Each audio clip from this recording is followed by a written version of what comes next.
Call the city council meeting to order. Let's stand and do the pledge of allegiance. Pledge allegiance to the flag of the United States of America and to the republic for which it stands, one nation, under God, indivisible, with liberty and justice for all. We got roll call, Beth? Nelson? Yes. Knapp? Yes. Recklinko? Yes. Goodchild? Yes. Wick? Motion to approve agenda. Second. We're gonna pull number 5 from the agenda, just in case anybody cares. Pull number 5 from action. Action items. Yeah, we might get done under 3 hours then. Okay. Okay, so then we're moving on to the general discussion. We got all the citizens in the back row. Any of you want to speak on anything that's not in the consent or the action items, or want to give us praise, come right up to the microphone and do so. Boy, that shut them up, didn't it? Okay, we'll go on. Thumbs up or Johnny? Nothing. Okay, Clark? Nothing. Okay, I got 2. Just because you guys were zeros. I yield my The time. bowling team, Lamar's Community, took 4th and 5th at state. Whether it's state or anything, when you get 4th or 5th, you're doing darn good. And my second item is rather personal. My dad, if he was still around, would be 100 today. So hopefully I'm making my dad proud. I know I'm trying to do things that he taught me, so happy birthday, Dad, up there. Consent items. All items will be addressed together unless you guys got issues. Approval of the regular meeting, list of bills, monthly financial, urban revitalization tax exempt, and LBIC development agreement. I would like to pull consent number 5, Okay. probably to be voted on separately if we could, please. Let's just do 1 through 4. Everybody, I'll make a motion to do 1 through 4. Second. All those in favor, signify by saying aye. Aye. Any opposed? LBIC development agreement is number 5 on the consent. We'll do that one. I guess my concern here is I read it unless it's explained to me differently. Because this is pretty open-ended and there's very little accountability back to the city on individual transactions. And it's kind of like, we borrow them the money, they make the deals, whatever they're short, we forgive. And there's really no accountability if it's just open-ended. Am I seeing something wrong here? We do have 2 councilmen and our mayor on the LBIC, so some of that is, if we had anything going on strange, we'd certainly notify the council. But I Well, mean, that's 2 out of 5. I'm not saying that's very good. I get what you're saying, Ken, but that sounds like pretty low accountability to me. Just my opinion. I think they need to come at us with individual. I understand we live in a world where you have to have a certain amount of secrecy, but I also know we're dealing with the taxpayers' dollars. And at the end of the day, if we give them a purse full of money and say, here, go make deals, and when the sales opportunities are gone and there's still money owed, we just forget it. I never get asked a question. Well, Clark, the accountability was that the LBIC proposed, and we brought that to the city council, if you recall, that the LBIC would offer the Lamar's Business Park lots for residential purposes on a sliding scale discount. Now, most recently, which hasn't come back to the council, it's on the for sale of the property as now, as well as the rental. What you did ratify, so you've already seen it, and you already agreed to it, that if they attain $800 in rent for a rental unit, 75% of the lot would be forgiven, and then it ratchets down to 25% forgiven. It goes 800, 900, 1,000, and 1,100 respectively. And it goes from 75% forgiven to the 25% forgiven. So you ratified that as part of the housing incentive package on or around the same time that you ratified the 7-year, 100% tax abatement for multifamily? Absolutely.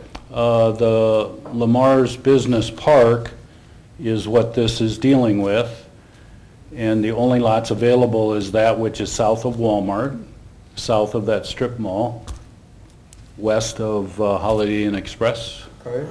right before you get to the airport.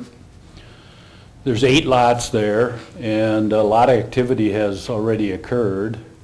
And so the LBIC board, I was not in attendance, but as I understand it, they were concerned that by the city council and the LBIC allowing those pretty severe discounts on the land, and that occurs over a 5-year period. It's checked each year for 5 years, that there will be insufficient funds to reimburse the city, not to pay for anything. It's already been bought and paid for. Holton Drive, if you recall, has been in now for 10, 12 years. Sometime around the time frame that Walmart located out there, we built that road. The cost of that road, sanitary, storm, and water, and the earthwork for that matter, has been on your city books since that point in time. Our development agreement simply said that as you sell a lot, then the proceeds will come to the city in order to reimburse the city that cost. Right. But if we discount the land for multifamily, less will come to the city. Right. So this is strictly for that area, not the industrial park out by Lampert's and? No, this is strictly for the area I just described. There is a separate development agreement that has this identical clause in it for the industrial park. And then the industrial park, you gotta clarify that. We have Lamar's industrial park first, that the city did wholly and completely, so there is no development agreement. Calice Industrial Park has a development agreement, and that's pretty much fully developed out with the exception of a part of Lot 10.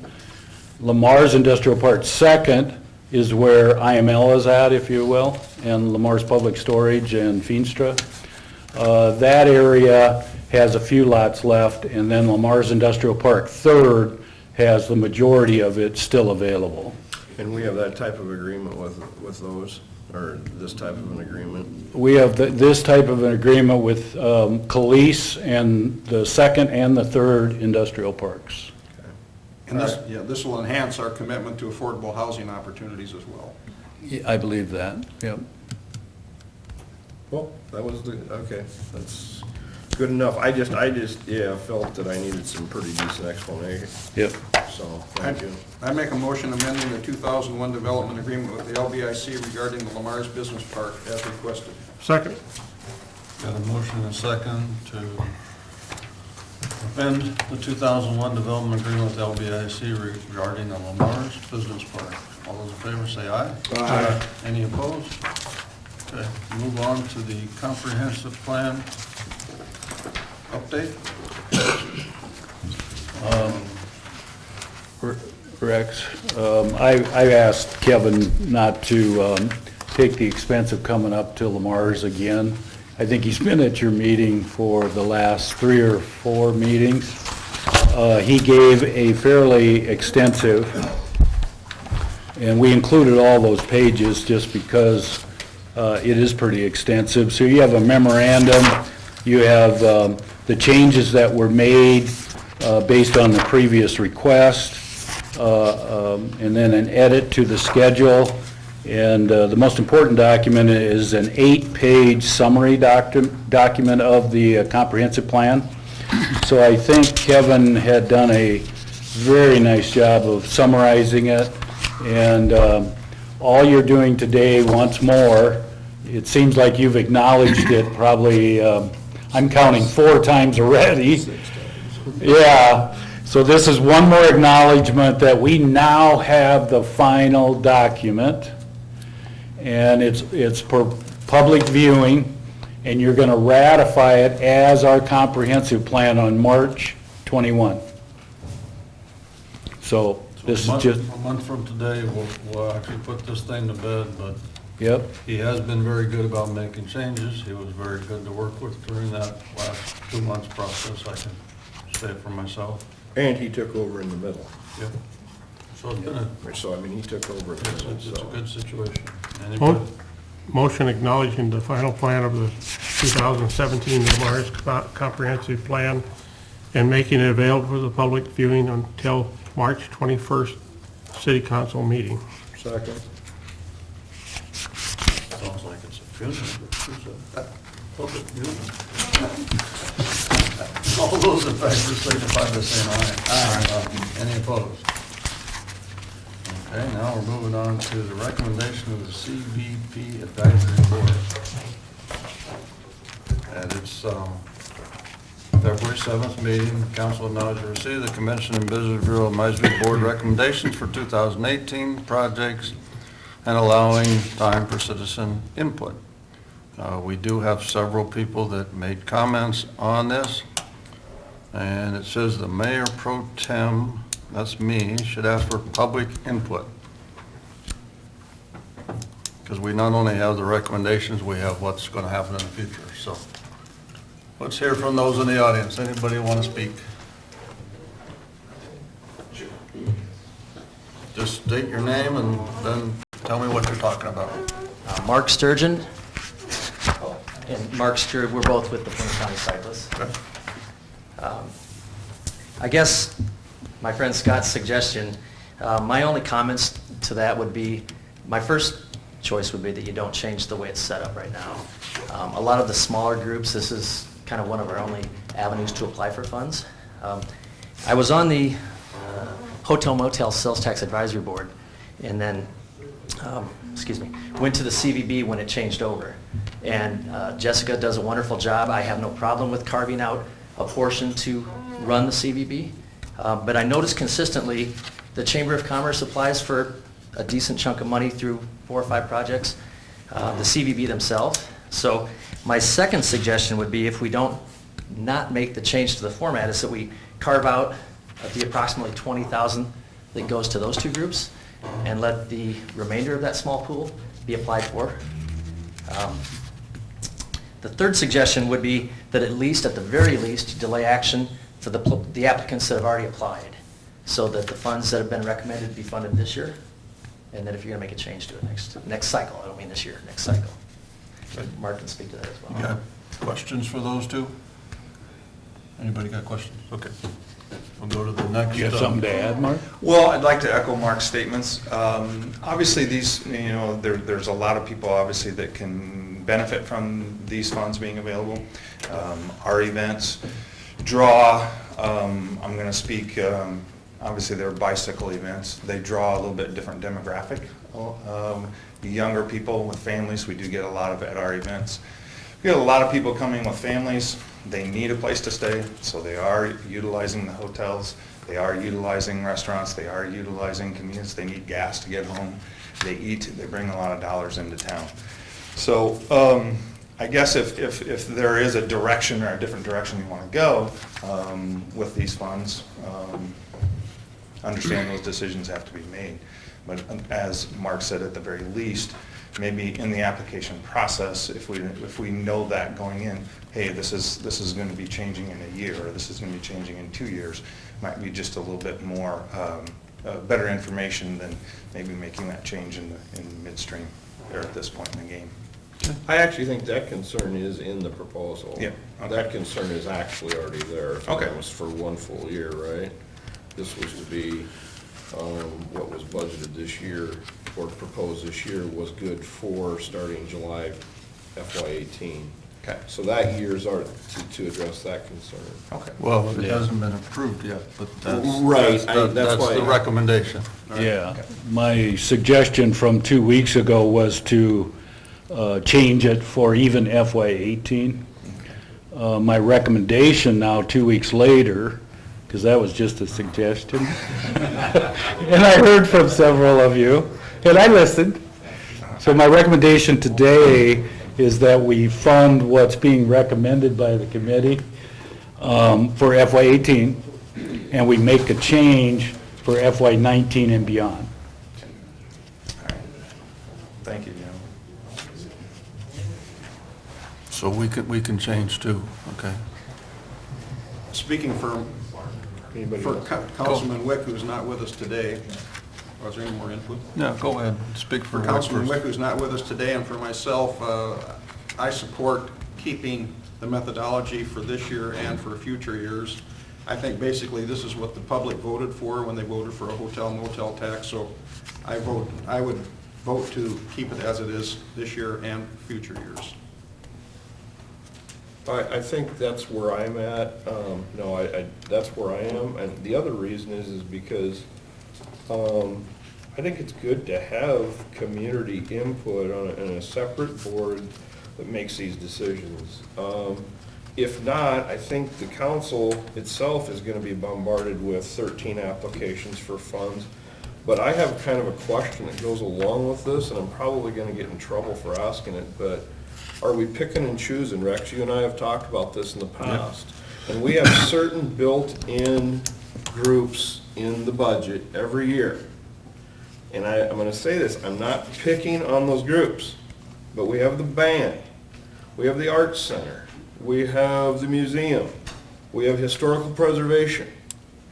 They don't go through this process, and I'm wondering kind of maybe they should.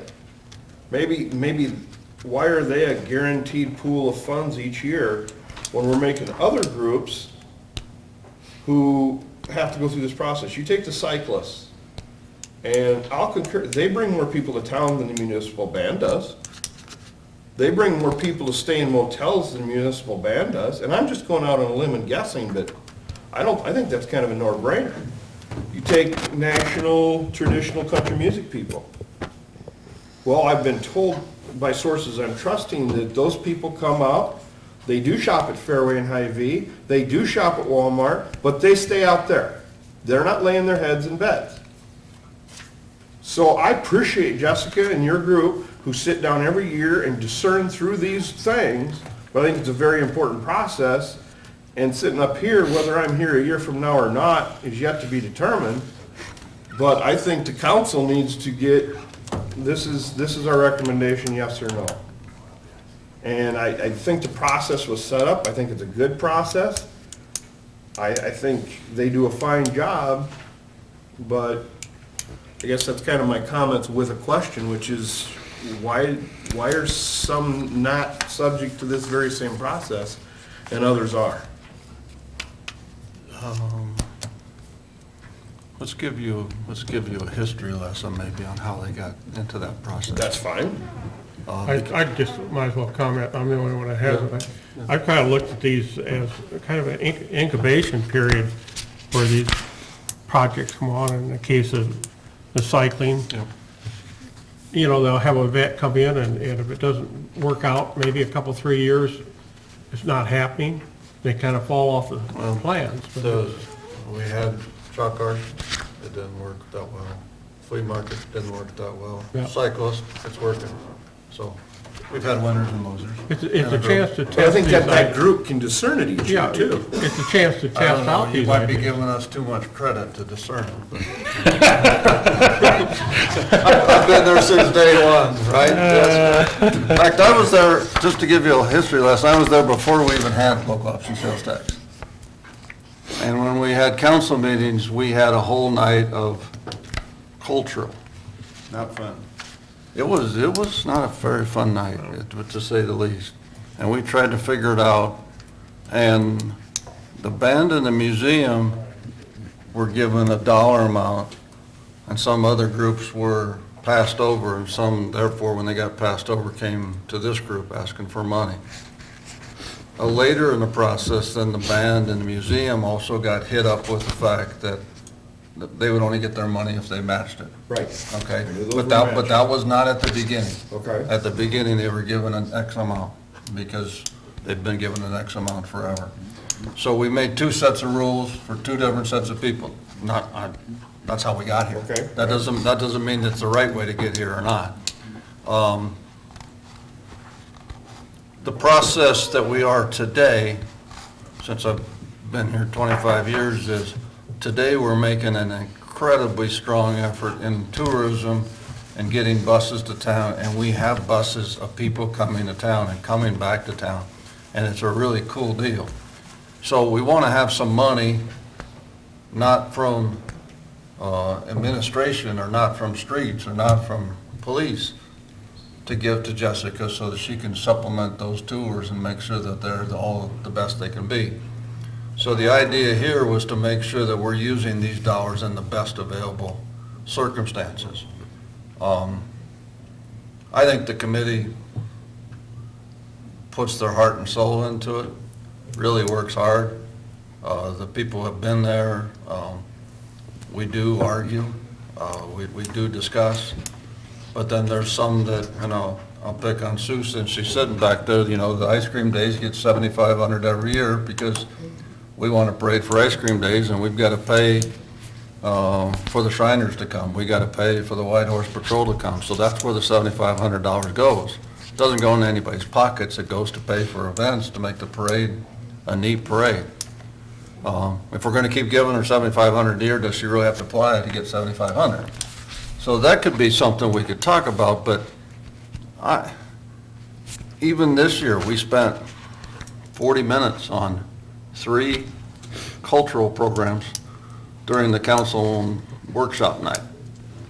And at the end of that, we didn't make any changes because it seemed reasonable. But on the CVP, between going through the applications and having our meeting and so forth, I spent 6 or 7 hours on these applications. I'll bet you did. Because if I don't get them right, these guys get on my case, and they're not the happiest people to deal with if I'm saying, well, that should be just fine. She says, no, it's not. This is the way it is, and she tells me what's up. We don't have a camera in the room, thank God, but she tells me what's going on. So obviously, since this is part of what I do, I've thought about it quite a bit, and I think. 31,000, these people went through the process. I think it's a good process. I think 31 is reasonable. I think there's something to be said for maybe moving the band museum over to this group, but I think that has to be looked at separate. Instead of just coming up with an arbitrary number, I think we should come up with a number that says 35,000 a year. Boom, goes to this group and they get to decide. The other 10,000 this year that we left behind, I think Jessica should use it to help the tour buses and those kind of things. Now, we couldn't do that as a CVP board. We couldn't say that's what she's supposed to use it for, because we're supposed to only look at 501c3s that came through the door with an application process. But I would propose that the 10,000 we left behind go to help the CVP become better and better. And I really think that's really what all of us in the room want. Is we want to get the best bang for our bucks. And we haven't had 50 buses show up at our doorstep, and the whole time I've been on city council. And if I got to give 10,000 from this because I didn't allocate it to the 50 buses, and somehow we can do that and not get in trouble with our code and our bylaws and all that kind of stuff, that's what I think we should do. So I'm kind of, half-baked process out here, and I know even people in the back row probably don't like that suggestion either, but I think there's a way we can make everybody happy on this thing. Because I do think the 31,000 incubator funds, I think I heard, and stuff like that, man, without a few $1,000s for Frosty Cross or something like that, I'm not sure it would have happened. I'm really not sure. Well, whether I like the BMX bike at Ice Cream Days or not, whether I like Bluegrass Music Festival or not, man, they got a lot of motorhomes out there. And they do help the town. So I think we got to keep having some money for this pot, and as long as I'm sitting here, it's not going to come back to the council and all 13 applications come here. No. Let's give it next door and let these people fight and argue and bring you back a proposal. If you don't like the proposal, you kick it out. That's what we've said since day one. But that's what they're doing now, right? That's what's happening now. We're letting them, but I'm saying right now, this year, we've got extra money because we didn't give out all the I see money. that, I see Okay? So I think the extra money could go right back into the city coffers on fiscal year 18. Where does it go now? It just sits there. It just And the sits there reason till the- and we were sitting it there because what we found is that somebody will come up in September and say, oh, by the way, we wanted to do this, and we didn't have no money. So we've tried to be a little fiduciary on the committee to hold a little money back in case that happens. Westmore Eagle. We- Exactly. That's exactly, those are the kind of things that we thought, well, wait a minute, maybe we should hold some of it back. But right now, I know, I've got buses coming in. What, you got 100 buses coming in, Jessica? No, not that many. You got at least 50. You got 50 for sure, right? That's our goal for the year, 50. And you've got how many events at the Brown Theater? 15? Different groups are coming in for 20 days or something like that? Yes, there's quite a few. That have never come here before Yeah, well, you, and never performed here before. no, in your packet, you obviously got the annual report. So that was what we started with last year. They had 32 buses that came. Now, of those 32, I can only give you the figures for ones that work directly through me, which was that kind of little spreadsheet that you saw. With those dollar amounts. So do I think it's important that we do look at that? Because we've never had to fund that before. and Well, we were lucky even enough putting not to do brochures that. together, or even, you know, basically buying you some time to stand on a bus, or buying Dick some time to stand on a bus, because I know Dick stood on 10 of those buses too, or something, and Yeah, some of them you'll end up spending the entire day with them because they ask for a step-on. So I won't be over there necessarily all day long. From the time they show up, we take them to all the different places that we've set up for them. so some of these costs end up being somewhat soft costs, if you want to call it that. So if she had to put together a list of those costs to justify the 10 grand or something that we might give to that part of the budget, it would be hard to do. Well, we did get 10,000 seed money, if you will, originally from Mike Wells to kind of kickstart this program. So we, at this point, have pretty much run out of that. So right now, there's nothing that we had budgeted per se for that group until, well, if you see, I had wrote a grant here for new brochures that we want to send out to those tour group operators. And then I did also receive a $2,500 grant from the state of Iowa to be able to do that as well. So going forward, yes. I mean, think this it is needs to all be good planned. problems. Yeah. It's great problems, right? I mean, we got more things happening in this town than any other town of 10,000 could ever imagine to happen. But we've got to be a little bit careful about how we're spending it and so forth. And, you know, we looked at moving some of this over, even in our committee, thought, well, maybe we just leave some of it fine for advertising or helping Jessica, and then we got, well, can we do that or not? Or how do we do that, or is that right?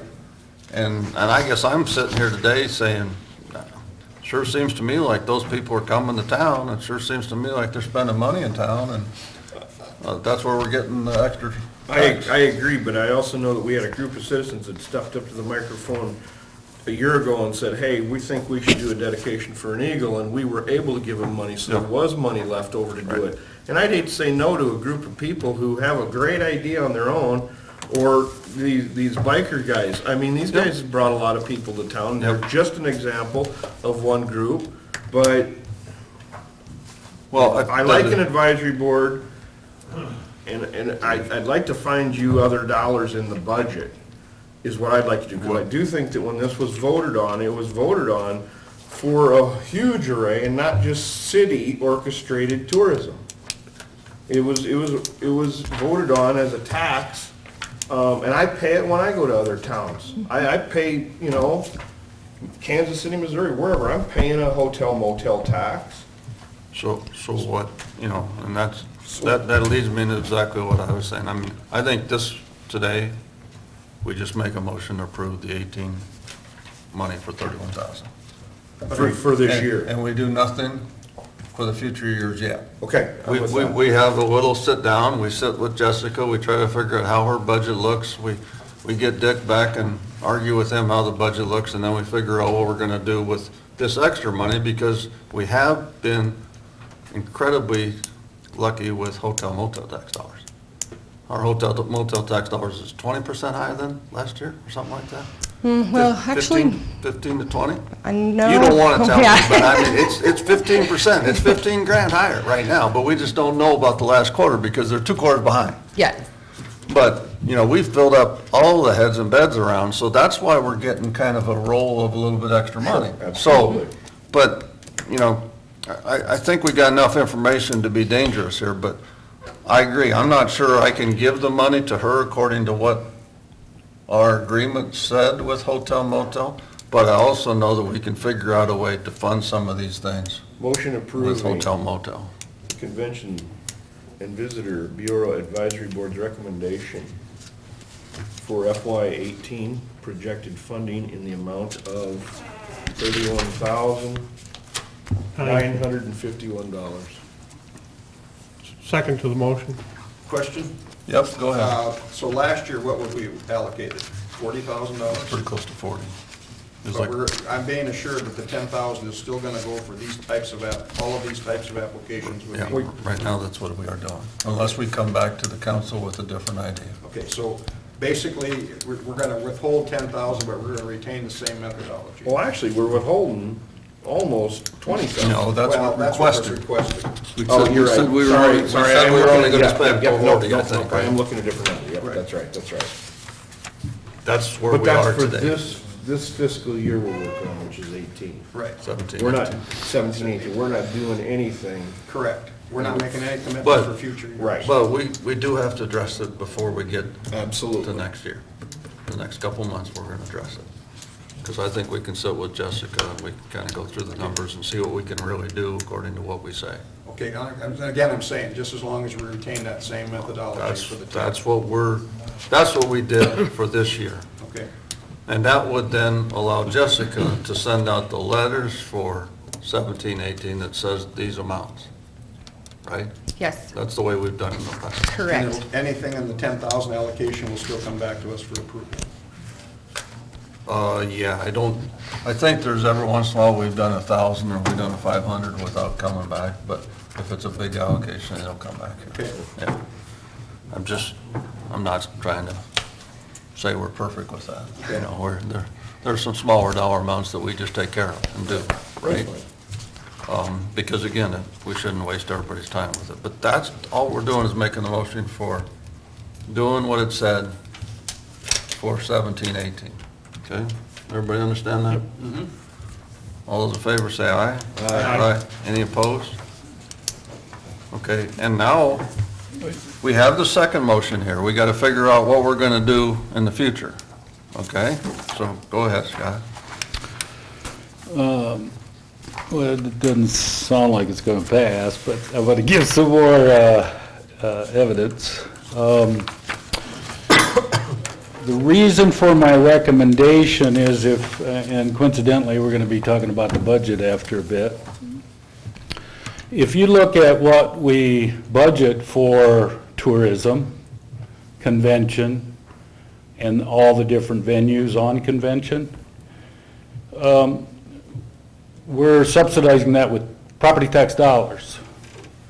So how would you feel if you took that same list you just approved, but now instead of hotel motel, the caption is you're taking property tax dollars to pay for it? How would you feel? Because if you want to call a spade, by underfunding CVP, convention, the 3 areas that we budget for under Jessica, and to the extent that that's in a deficit position, then property taxes are being used. So, in effect, you just approved using property taxes to pay for that stuff. We use property tax dollars for economic development. Yep.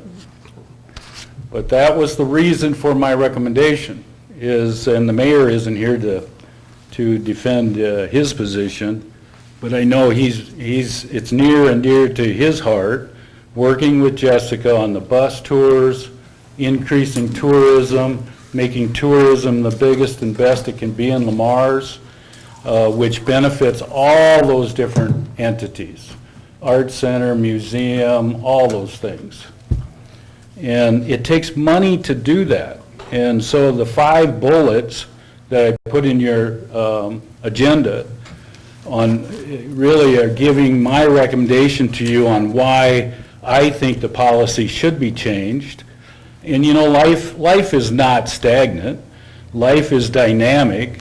And from the day we approved what we're doing on hotel motel to the present date is like 18 years ago. And I've always been one that federal, state, county, and city governments really should be looking at our policies, and just because it worked in 18 years ago doesn't necessarily mean that it works today. We would have never guessed that we would have had a Brown Theater in town 18 years ago. We would have never guessed that Jessica, the mayor, and other people, the banks, would put together a program that we'd have all these bus tours coming. We'd have never even guessed that we'd have had an ice cream parlor like we've got today. All of that has changed. So my recommendation to you still holds as firmly as when I suggested it 2 weeks ago, that if we really want to call a spade, these dollars should go for tourism, should go for convention, should go for advertising and promoting events and this fine city. I put in there the middle bullet, all tourism efforts. So the advisory group that Rex sits on, working with Jessica, and Jessica as our manager of that whole area, could make decisions that annually it is important and it's got high priority for this community to host ice cream days. So we're going to fund it. Why are we making Sue back there apply for $7,500 each year, year after year, 18 years later? We've had it every year. So by our actions, we say to ourselves, ice cream days is important to Lamar's, and we're going to fund it.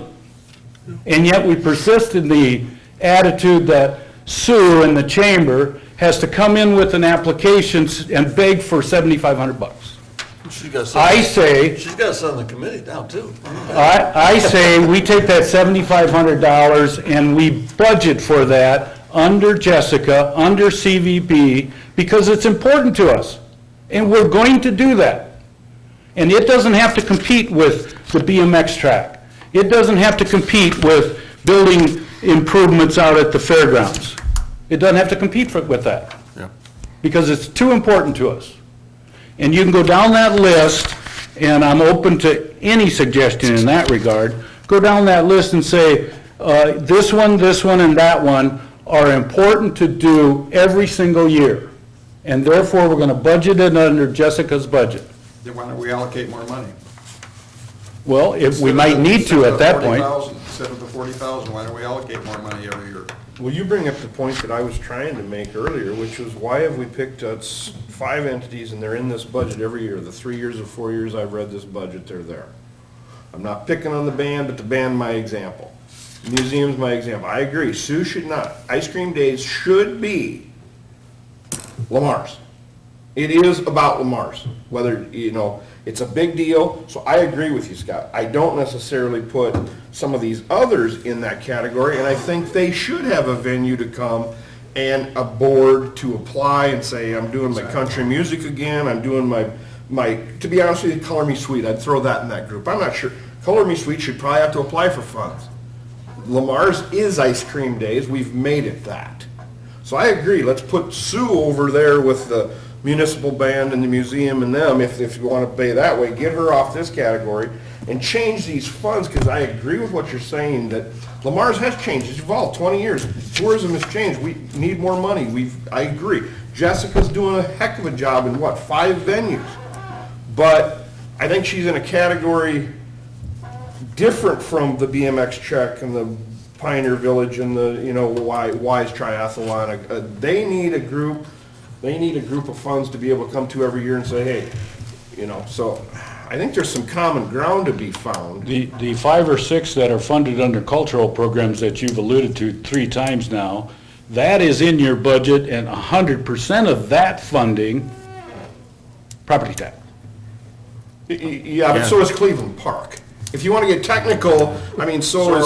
No, all I'm getting at is, we made a choice whenever we did that. You remember the year, Rex? Yeah, We made a choice. We also made a choice. I said to get rid of them all, and I just barely survived the next 2 weeks. I remember. That's why I'm talking really quietly, but it's true. Okay, so maybe the ice cream days need to be pulled out of here and brought under cultural. Personally, I think it does, because that's a pillar. But I think. But then at least we're calling, those things are important, that property taxpayers should pay that. I have no problem with that. Right. But Tourism, you go up and down Main Street, and I don't think you're gonna get the same attitude about paying for tourism through property tax. I would agree. Okay, so we have an avenue, which is hotel motel. I think tourism and convention should be hotel motel, more so than property taxes. Those other venues should be property taxes. can I suggest? We table this. No, I'm gonna make a real bold move here. Since I told everybody it's not gonna be 4-0 votes anyway today. I think you should send it back to the group. Send it back to CVP. Let them come up with how they think, which ones are forever funding, ice cream days, forever funding. Take those out of the equation and see how much, if they want to still deal with it, with $10,000, $12,000 left over, or they'd rather have the city deal with it for that. But since the groups had to deal with it, since the groups got vested time into it, let's let that group come back with a recommendation to council. That's a really good idea. That's what they were engaged to do. Think like, we can do that, right, Jessica? We can have a couple meetings. Absolutely. Sue can tell us what's up, and we can get it resolved. I'm gonna give 7,500 ice cream days if they write the poorest application in the place, because, Well, no, I agree. because I don't really care, I'm gonna give it. If I'm gonna give 7,500 to the band, I'm gonna give 7,500 ice cream days. That's what I'm gonna do. Yeah, But when I go down the list, I've got 6,600 that's going back to Jessica anyway. So really, I only got 25,000 that's really out there in the wild, and if I take 7,500 out, almost send down to 17,000. So do we want to go through all this for the 17,000, or do we want to allocate maybe just 10, 15,000 for these kind of projects, so we can make sure we keep Frosty Cross in town, we make sure we keep BMX in town, we do Pioneer Village every year because there's 1 million people out there. I mean, those are the things that really make Lamar's what it is. When Frosty Cross came, I mean, others could give better stats, but the mayor and I kind of paid attention to the license plates. Yep. And the parking lot was plumb full. And I think you guys quoted there was 300 people signed up. And there was people from everywhere. Oh, yeah. Missouri, We have Minnesota, Wisconsin a couple times. and stuff. Wisconsin. So where are we at? So that's what I would suggest, is I would suggest that the new policy be attempted to be resolved by the committee and bring back to the council. Sounds good. That's my motion. That's why you're the mayor pro tem. I don't know. We're just tabling the motion. No, I'm making a motion so that the CVP group comes up with the resolution, That's fine. and then they come back to us, so that we're not just throwing it down the road that we're gonna deal with it sometime. When they come back with a recommendation, then we have to deal with it. So our present methodology could change then. It could change.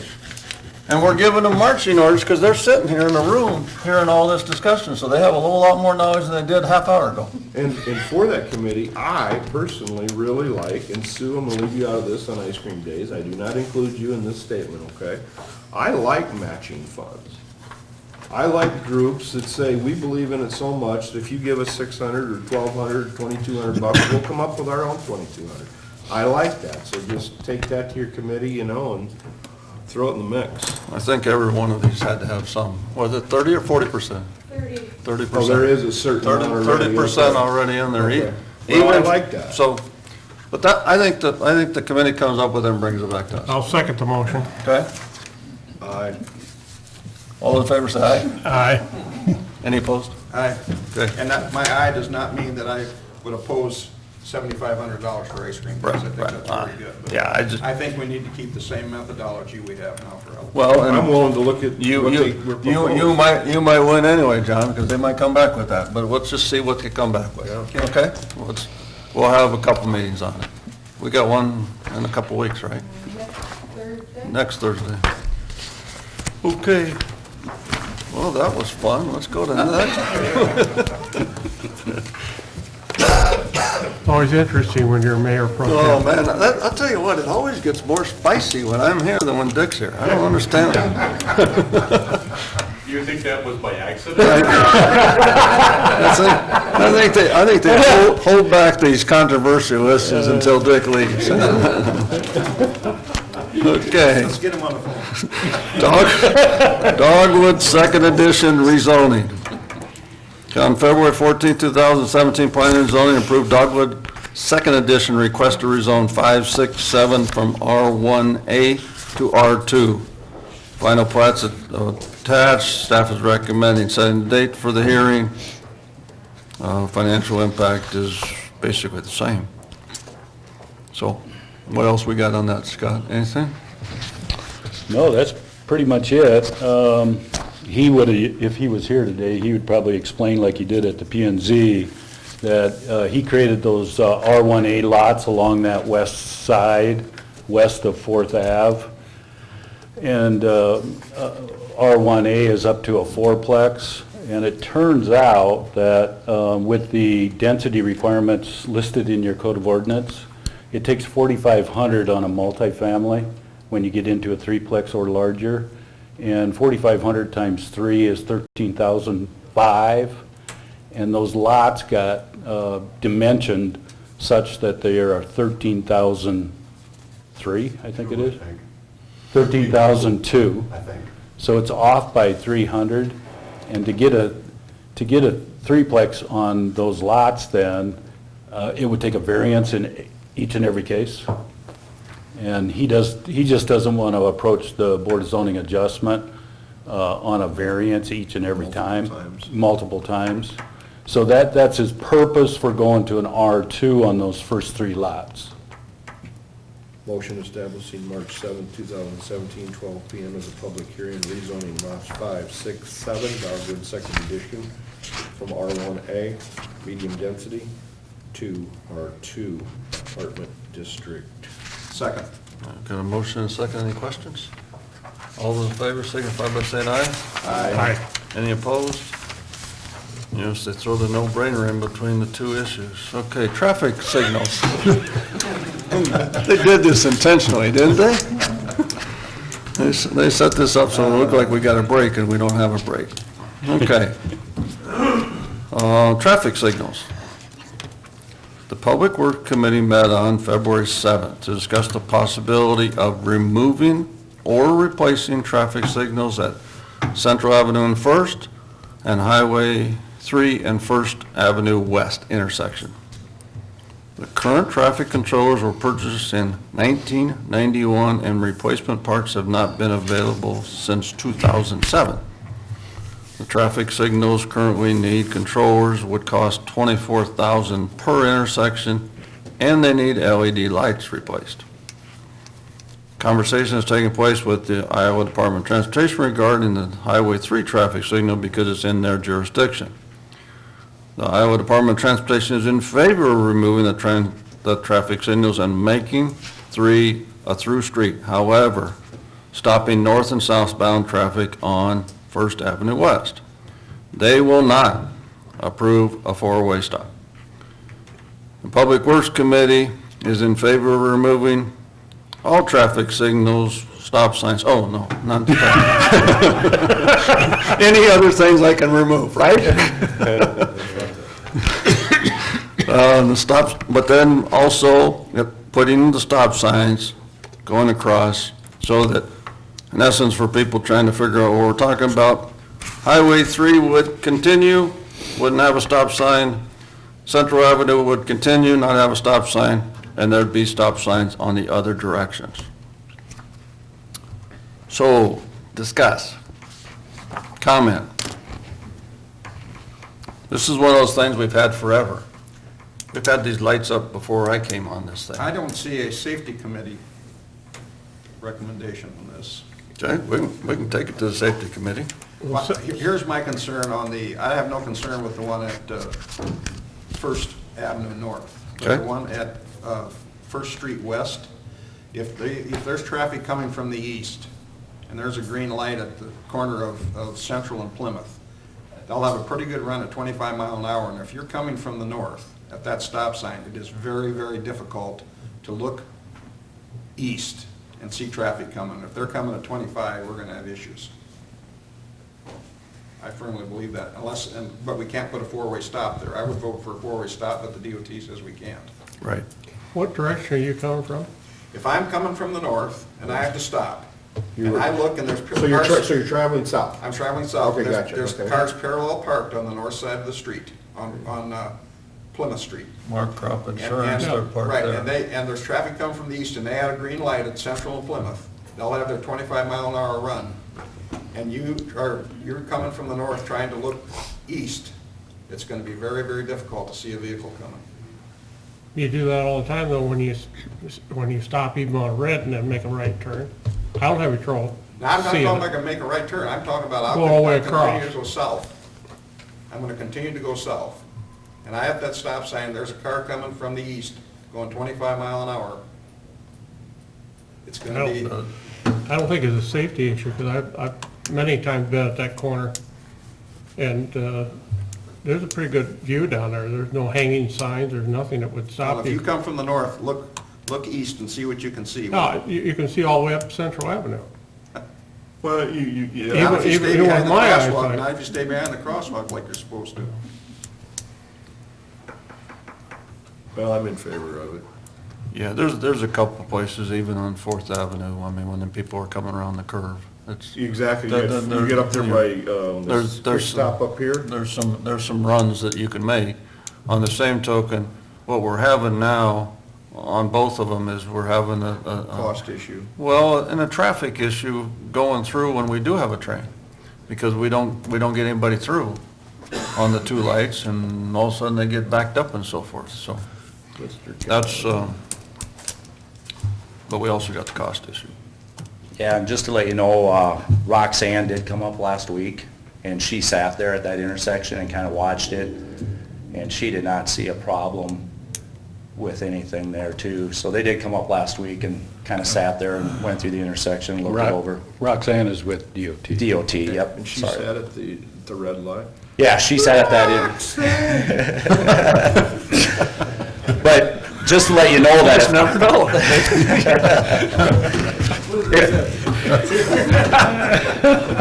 If you would vote in favor of removing this, just to let you know, on the state part, on the highway, we have to put the stop signs up going north-south, but we have to cover the traffic signals and shut them off for a minimum of 90 days.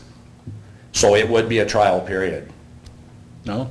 On the state side, we cannot take them down right away. It has to be a minimum of 90 days. They have to sit up, but we have to cover them with plastic bags. Can I ask a crazy question? What if you would put, and this may be a flashing yellow and a flashing red, one single in the center? Yeah, they don't let you have the flashing yellows anymore, I think. They don't recommend that because, and I was just talking to her before I came, she says, and you know, because it's in the MUTCD about either putting them on flash, yellow, red, or covering the signals.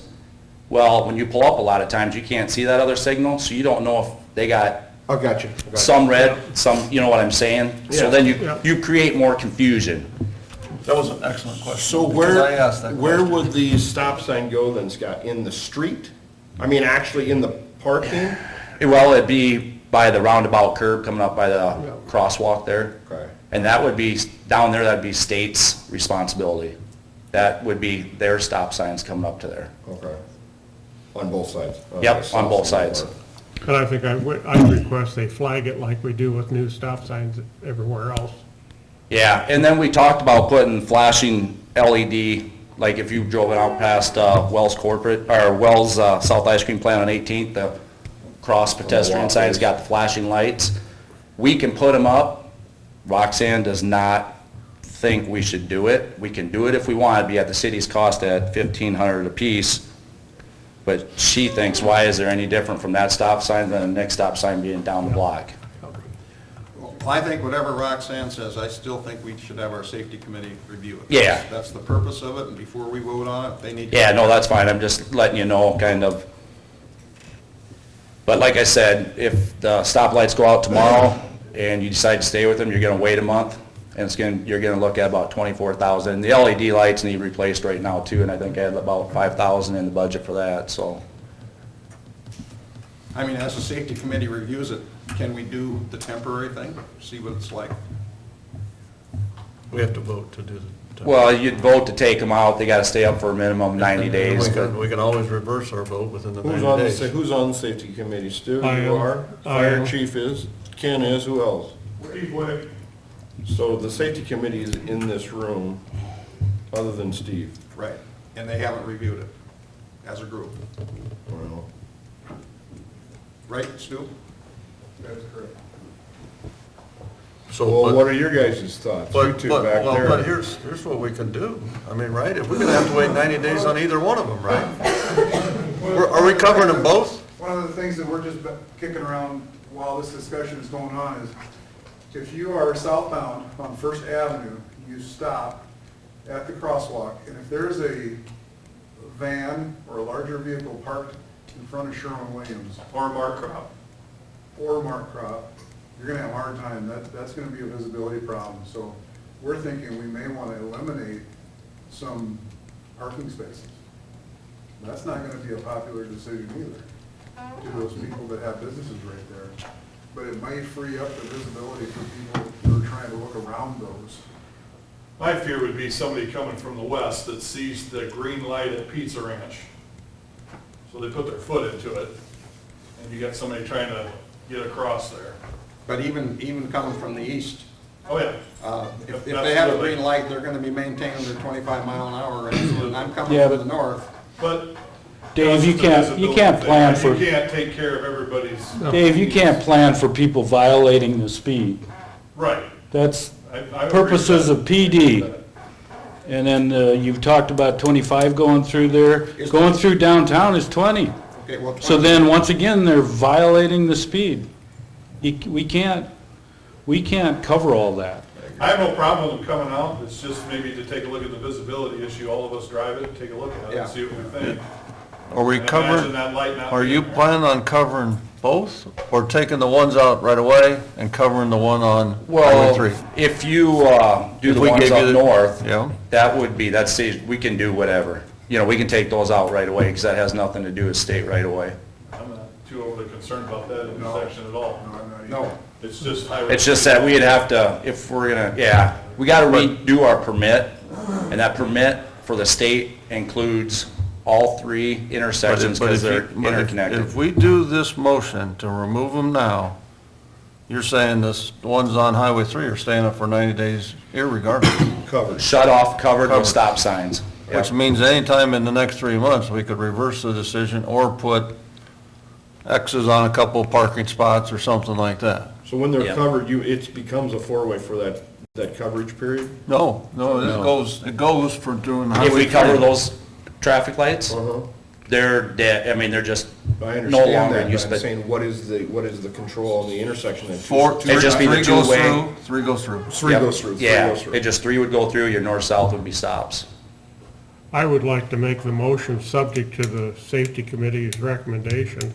That'll save us bringing the whole thing back and going through it again. If it's all right with you, John. Motion adopting resolution number 1710, removing traffic control signals from Highway 3 and First Avenue West intersection and Central Avenue and First Street North intersection, and placing stop signs on the east and the west side of Central Avenue and at the First Street North and placing the stop signs on the north side of South, get this right, north side and south side of Highway 3 at the First Avenue West intersection, subject to the approval of the Safety Committee or For both recommendation. intersections? Yeah. For both intersections. Correct. You're gonna look at one, you might as well look at both. Right. So let me ask you a question. Is it important to stop Central at Northwest Banks Corner? No. No, we're not gonna do that. We're not. Okay, I thought it was a four-way stop. No, No. just a two. No. Central goes through. Good. Okay, that's fine. I just was.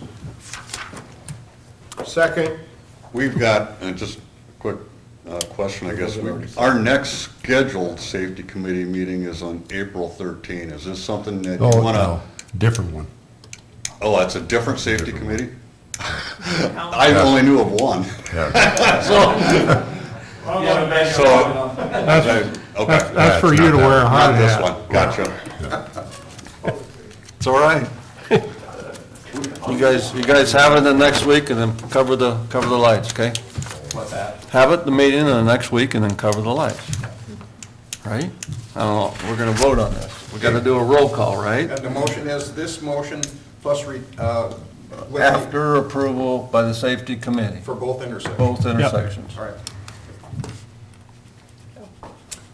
Please, call roll. Maxwinkel, Yes. Knapp, Yes. Nelson, Yes. Goodchild. Yes. I think there's something else out to give. Number 5, pass. Number 6, water system improvements, 2012 water tower. So we've been dealing with the water tower since 2012, and now we got a $10,500 deduct.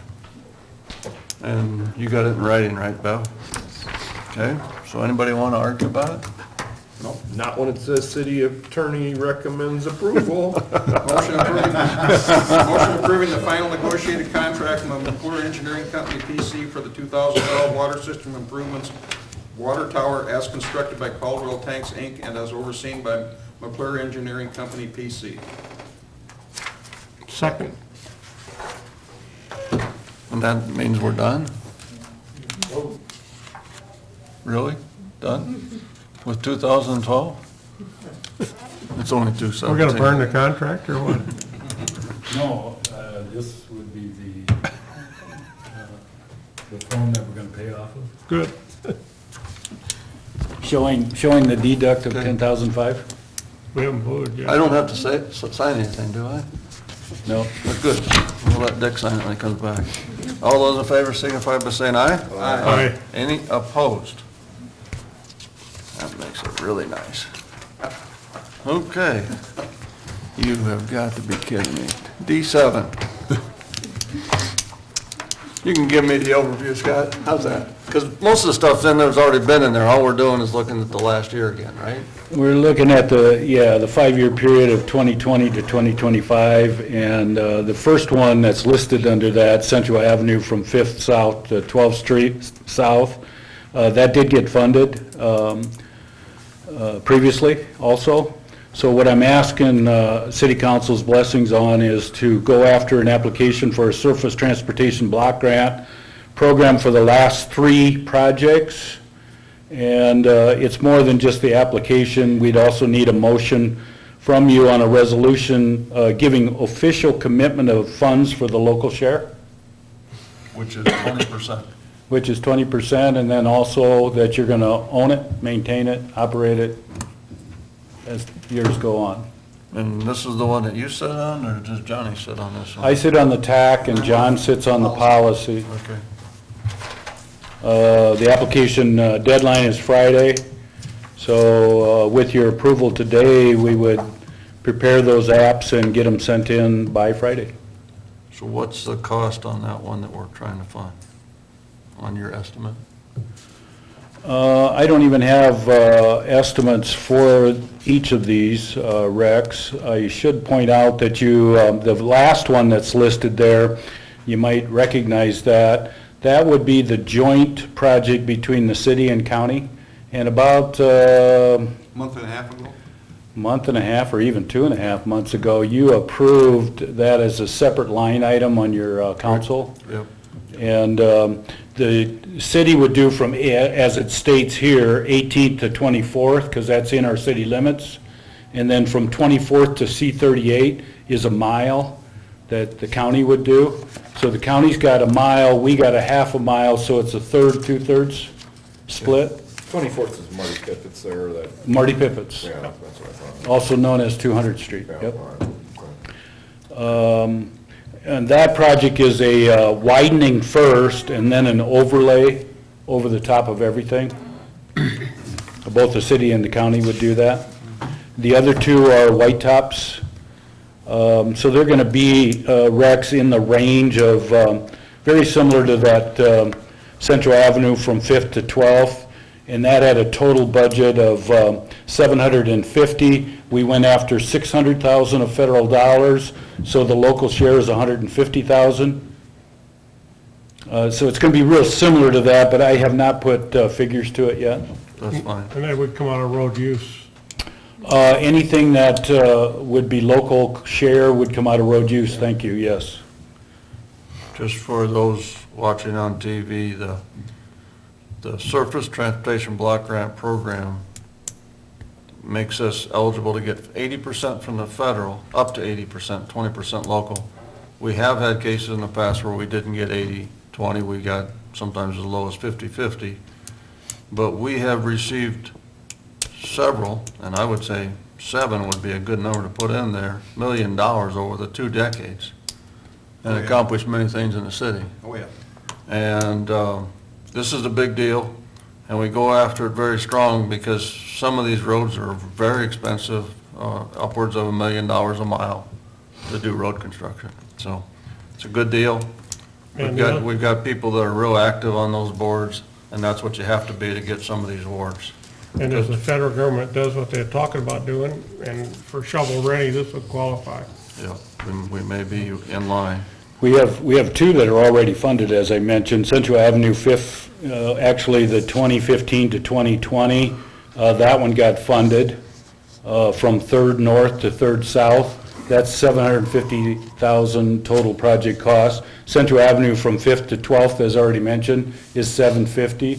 So there's $1.5 million on just those 2 Central Avenue projects that we got 80/20 funding on. Okay, so Motion approving application of Service Transportation Block Grant Program for the last 3 years listed under 2020 to 2025. Second. motion approving 3 projects. All those in favor signify by saying aye. Aye. Any opposed? Now we need a resolution. Motion approving resolution number 17-11, official commitment of funds and providing for the operational and maintenance of said roadways. Second. Got a motion and a second to make an official commitment of our matching funds. Bill, please call the roll. Nelson, Yes. Knapp, Yes. Rexinger. Yes. Goodson. Yes. Continuing with our every other funding process of making a simple one followed by a complicated one. I think Christie did this. I think she set them up this way. Okay, we're going to talk about the Transportation Alternatives Program applications. CVP2 has determined one project consists of extending rec trail along Mahogany Avenue. Simcoe, representing the RPA, has sent a request for proposal for transportation alternative program applications. Staff recommends the council authorize an application requesting TAP funds and provide a resolution as the official endorsement to maintain and operate the trail for a minimum of 20 years. Since this project is part of CBP2, any local match would be funded by CVP2 donation sources. Boy, you can't play that back on the radio. Nobody'd understand what I just said. Help me out, Scott. First, what we did previously, we applied applied for a TAP in previous years, FY '18. Well, previous years we applied for it, but we received it in FY '18 for this 1 mile segment on Key Avenue. Here's Wells corporate office. And we did receive those funds in a combination of years FY '18 and FY '19. Those are federal fiscal years I'm quoting. What we received is $360,000 of federal funds on a $450,000 project. So we did get this. This is what's referred to in that brochure for the CBP projects as the Rec Trail South. So this one we've got funded. What we're talking about today is going on the north side, and in that CBP brochure, we have a north route that would take this old state abandoned roadway up to current US 75, up 75 ditch to Madison, up Madison all the way to 160th, and then come back down on Mahogany. And so what we've asked Simcoe to apply for under what Rex just read was the segment of this old abandoned highway that lies within the city limits, and then also along Mahogany out to the north extension of the city limits. So it would go along here all the way to this point. It would go from right next to the river up to this point. We would apply for that as a TAP application. Probably less confident of getting this one because we received the last 2 yearly allocations. And so the group, if there is other apps that come in this spring, it's probably going to be somewhat difficult for us to argue that they should be given to Lamar's. They are Simcoe's very committed to working with all of the people that request these TAP applications. Yeah. But if you don't try, you definitely don't get. Exactly. So are these extensions, are they continuous with existing?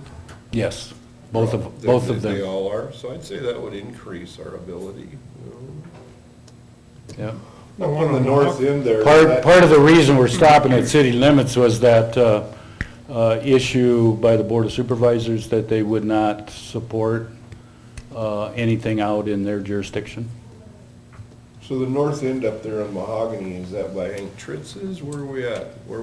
No, it's the road that goes into Rex and John, North Greenview. North Greenview. Yeah. And, This green right here is North Greenview. Oh, gotcha. That's all the mayor and. I'm on Marble, sorry, okay, Yeah, gotcha. this Mahogany. Mahogany, right, gotcha, okay. Yeah, yeah. I was off. and the south end of that connection is already made. That's Yes. poured. Yes, it is. In fact, I dragged my finger a little too far south. We're already north of the Willow Creek, Yeah, because we just did that last year. yeah. Right, okay. But again, so I would be asking you for your approval to apply and your approval of a resolution to own it and maintain it. Real iffy whether this is going to get funded for us. Somebody else wants to? Pay Motion for it. authorizing a TAP application for Mahogany Avenue Recreation Trail. Second? All those in favor signify by saying aye. Aye. Any opposed?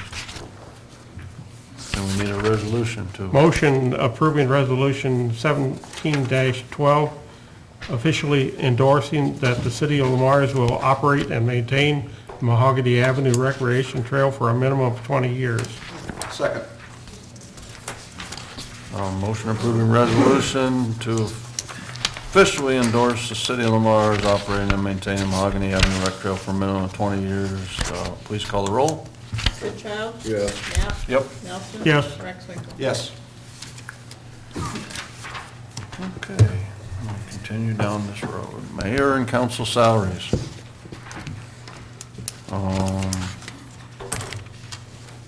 Let's see, currently, the mayor gets $12,000 annually. The council receives $6,000 annually. And at the last meeting, we decided not to do anything for the council, but we decided to raise the mayor's after he's sat here for 6 years. So, we're to the point of a third reading if it all works on that. And my all work is that we can't have longevity on the mayors. Come on, that doesn't work. That just doesn't work for me. I mean, you can't say, oh, new guy, he gets less, old guy, he gets more. I mean, you know, you either gotta raise it to 18 or you gotta leave it at 12. So, if you wanna leave it at 12 and say it's not gonna work for 6 years, I ain't voting for it, okay? Next, who's next? Yeah, I guess the comment I would make, though, if you delay the raise for the mayor, it gives him an opportunity to either prove or not prove himself, or herself. Understand, but either way, they're getting voted in, they gotta sit here, I've sat here with a lot of mayors.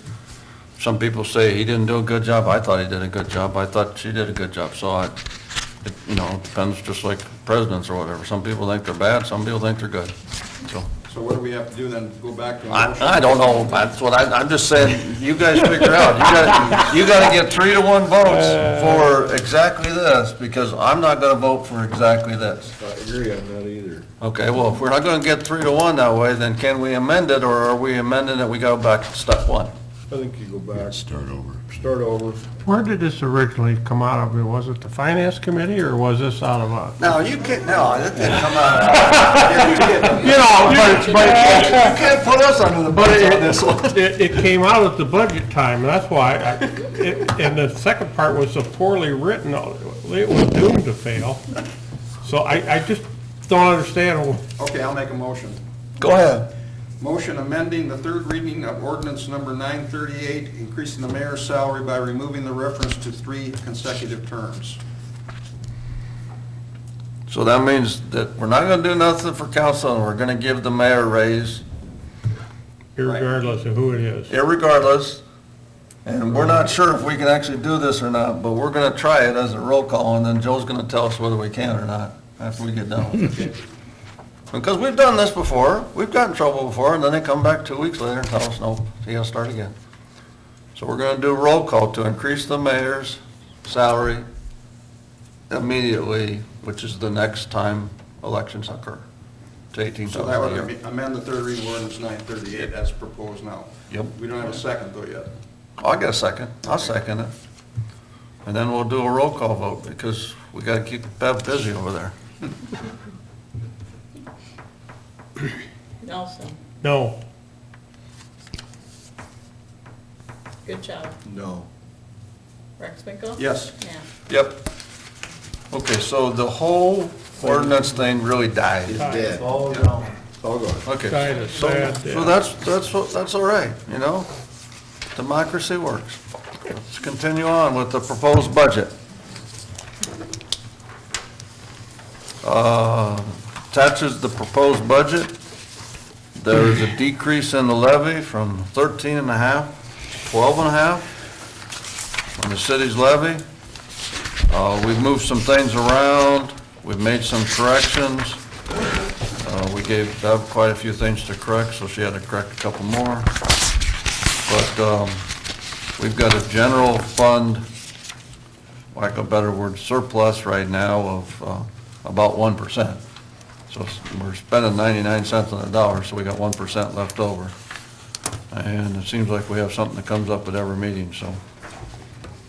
Anybody got any questions on the budget? Otherwise, today is really to set the hearing for the budget so that Dick can come back and run the meeting at the hearing.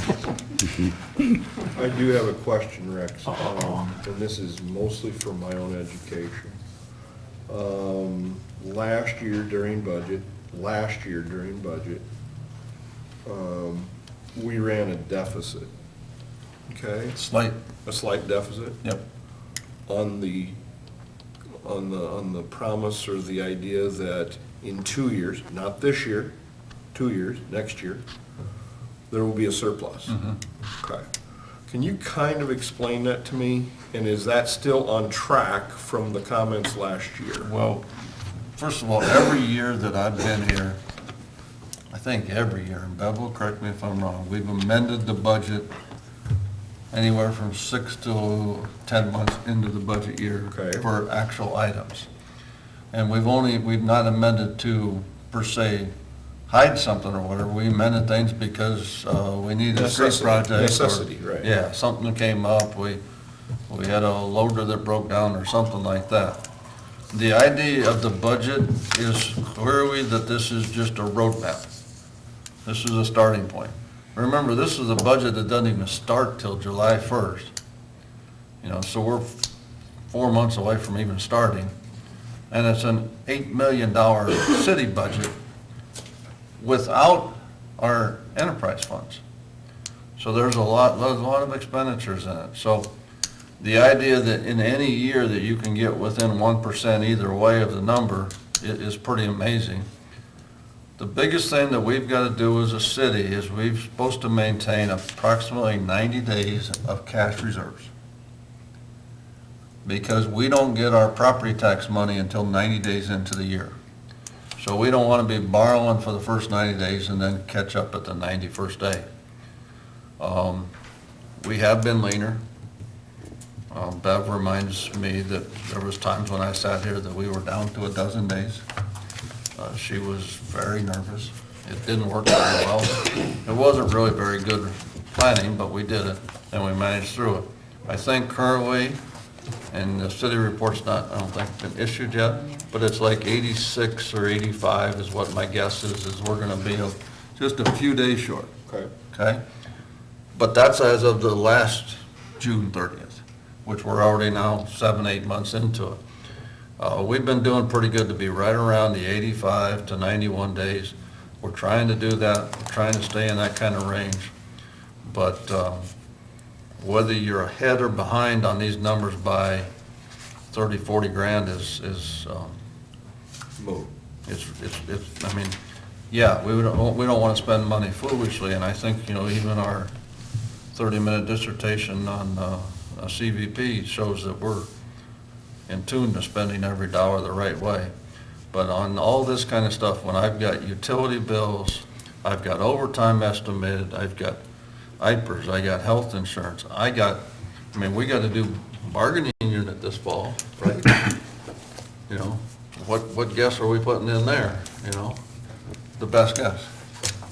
So there's a lot of things that are gonna change in this budget, but we've got transfers that we've been adjusted to and so forth.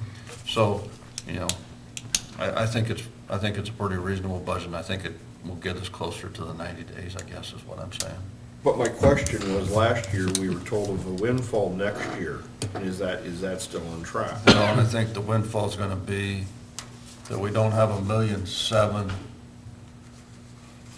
from TIF that's gonna sit there and do a road like Highway 75, but we're gonna pick up, $700,000 as a city, and it is gonna be a windfall next year, but we've gotta make sure we spend it in the right manner. Okay. Because that's gonna be a continuing thing, but I don't, to say it's a windfall, I don't know if that's maybe the word I would use. We just gotta be diligent in how we're using it, because we do have some needs and we postpone some things. We told everybody they couldn't have any employees, and they got arguing for each one, so I think there's some needs out there, but. Can I interject? I would definitely not put that word, that there is a windfall. Okay, yeah. What we had previously stated, the TIF sunsets, and that's what creates more general fund revenue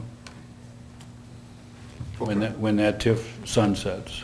And it actually sunsets this year, 2017, but your 2018 budget, the budget you're considering here, has TIF revenue in it because of the delay in paying taxes.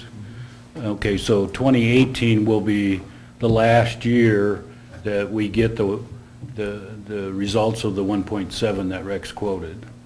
And so when you're here a year from now and we're discussing 2019 budget, that 1.7's gone as a TIF, and 700,000 of it Comes back. is rolled into the general fund. Okay. Yeah, so, you know, if we had tried to do Highway 75 next year, and we didn't do it this year, we wouldn't have the 1.8 to spend, we don't have 700,000 to spend, so we'd have to go borrow 1.1 million somewhere else.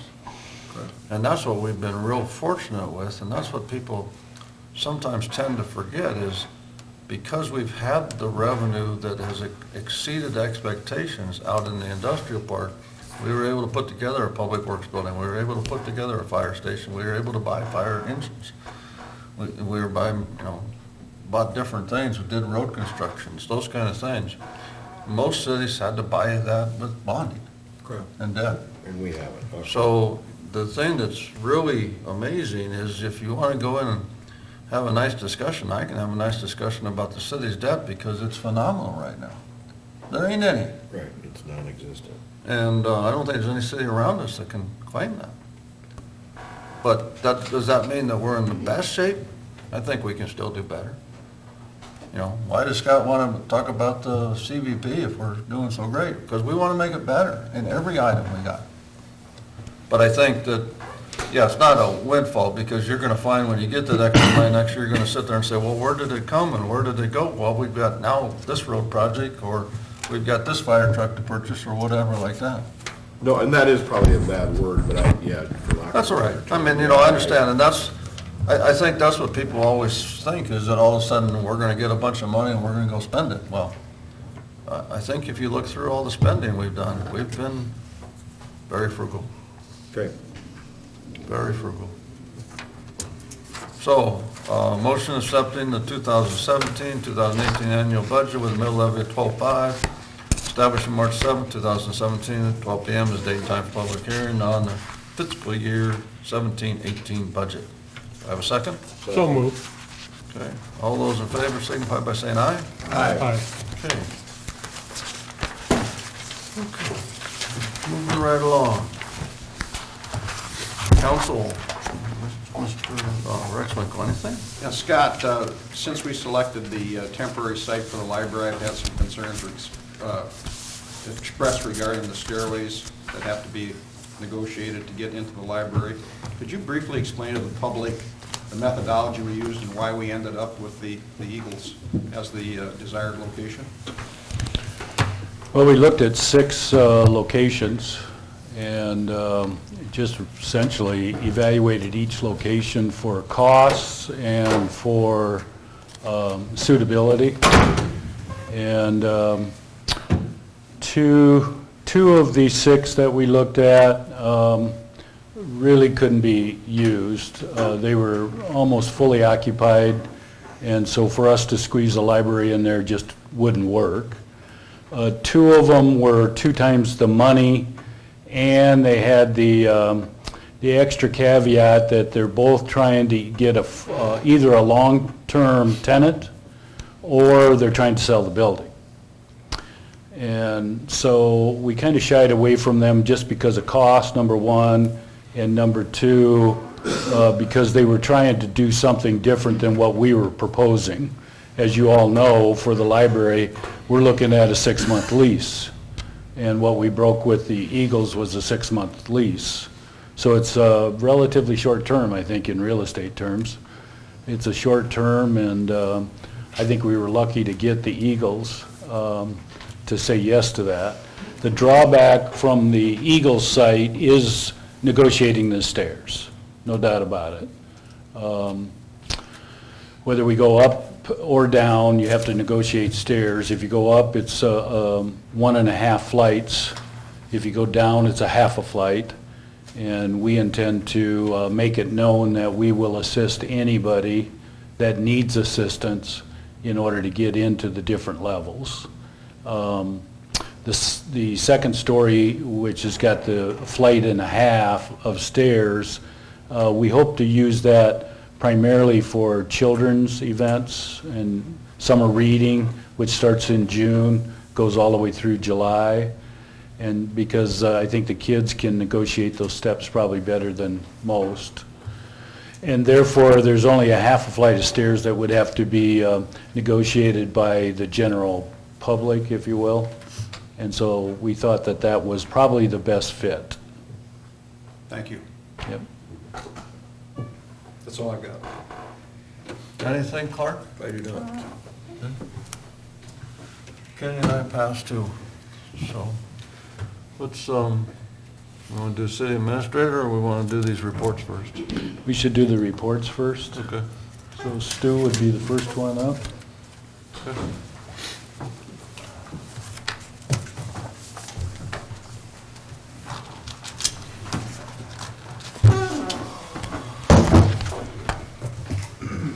I think you all received your copy last week. You had a chance to take a look at it. Just have a couple of clarifications. Mind if I come up here? First page is real simple. That's who the police department is. Some training officers, some highlights for 2016. As you get into the first page of drafts, I made an error where it says parking complaints on the right-hand side, down toward the bottom. That should simply say parking tickets. So that's 897 parking tickets, not parking complaints. That is dealt with later on in the document, and that number's higher than parking tickets. So I apologize for the miscommunication there. Any questions on that particular page? We're talking about investigations, complaints investigated by officers, and then activity by year. So for the last 3 years, it's pretty much the same. Yes. Yes. We're real consistent. I mean, not that the graph above is the same, but Right. the graph on totals is the same. We haven't had any large swings in any one direction as far as a lot of volume of a certain type of complaint. Versus last year, we did have one homicide, which is we've had before, but we like years better where we don't have any. Yep. If you move to the next draft page, deal with accidents, that goes accidents by year. And it'll be interesting to see what next year looks like after we take these traffic signals down. Well, the graph at the bottom is, I labeled it misleading, because if you had the thing go from 0 to 260, they would all be about the same for the last 5 years. It just looks like it takes a big swing, but the swing is, less than 10%. That's accurate. Yeah, so Sorry the- about that. That's all right, I'll change that. I'm just an accountant, so it looked I somewhat. should have known the numbers would catch you. What? Yeah, I said, I looked at it. It looked, wait a minute, that's a swing. That's why I changed the graph on the next page. He knew I was gonna look at that page. In the interest of time, I'll just kind of keep moving. If you have any questions on something, holler. If you don't get an answer to something at today's session, please call me, and we'll try and clarify it for you. Arrests, that's pretty self-explanatory. And then arrest charges down below on the pie chart, that tells you what people are being arrested for. It gives you a little snapshot on the behavior of your citizens and people who are coming through. The next page, we go into juveniles.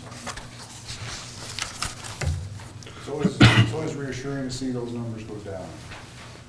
In our business, that's a good thing to happen, to have numbers go down. There again, they're pretty consistent. And if you look at juveniles arrested, and you look at the number 60, for a community our size, I think 10,000. that's a pretty good Yeah. number. That is a pretty good number. I think that's real good. Okay, flip over again to the calls for service page. There again, on the right-hand side of the pie chart, it says parking complaints. And if you recall the number I just gave to you for parking, 897 of those 1,282 were tickets. okay? So that 1290, that 1282 is not parking complaints.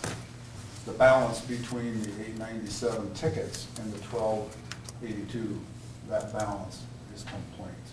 And that doesn't mean that a parking complaint gets a parking ticket. Sometimes you just have people complain and they just ask people to move their cars. And sometimes it's a lot easier to ask people to comply than it is to just hand them a ticket. So this is the total, and those ones in the other charts are in this number of? They are in this number. So Okay. this is complaints and tickets. Yes, Okay. yes, that's correct. Yep. Of that number, 1282, 897 are tickets. Sorry for the confusion. No, No that's problem. fine. I just wanted to make sure that, because They probably did complain when they got a ticket, so. That's a real consistent phenomenon too. That happens a lot. Although this year has been relatively light on the odd even, simply because of the weather. We've written a lot of odd even tickets, and we've debated with a lot of people about odd even. That's always interesting. One of the things that you'll notice is that we have 226 animal complaints. We're considering looking at allowing a private individual to offer his services to people in the community for some animal complaints. And what he is talking about is trapping and removing, relocating wild animals from people's yards in case they don't want to do it themselves. Skunks would be a good example. Yep. It's not a real exciting thing to do when you have a skunk in your yard, try to relocate it in a live trap. Relocate is fun. And we have a gentleman who's contacted us, and he's interested in doing it possibly for a fee. Now, we wouldn't recommend him, we would just offer his services if the citizen wants to go that route. Right. We do have people that are not intimidated by this.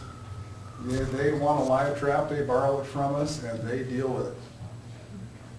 And my policy has always been, if you catch a skunk in that live trap, you just bought yourself a live trap. You go ahead and keep it. That's not a real pleasant thing to bring back into the office. Any other questions on let's see calls for service? We go with citations by years. again, you're looking at 14, 15, 16, and it's almost like a repeat. And the numbers in total are really similar.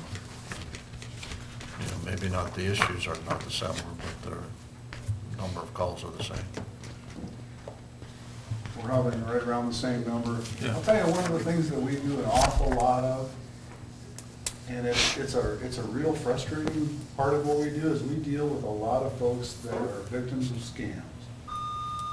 And it's really unfortunate, but we really have that a lot. We get a lot of calls for people that are getting scammed. And it's pretty tough when your suspect is on the end of a phone in Nigeria. Well, and you're fortunate that you're not in Orange City right now with 500 identity theft victims between Northwestern College and Quattro Components, because they found some of the W-2s over in London, from what I understand. Right? You know, and some of those people have already filed tax returns It's a before. worldwide problem.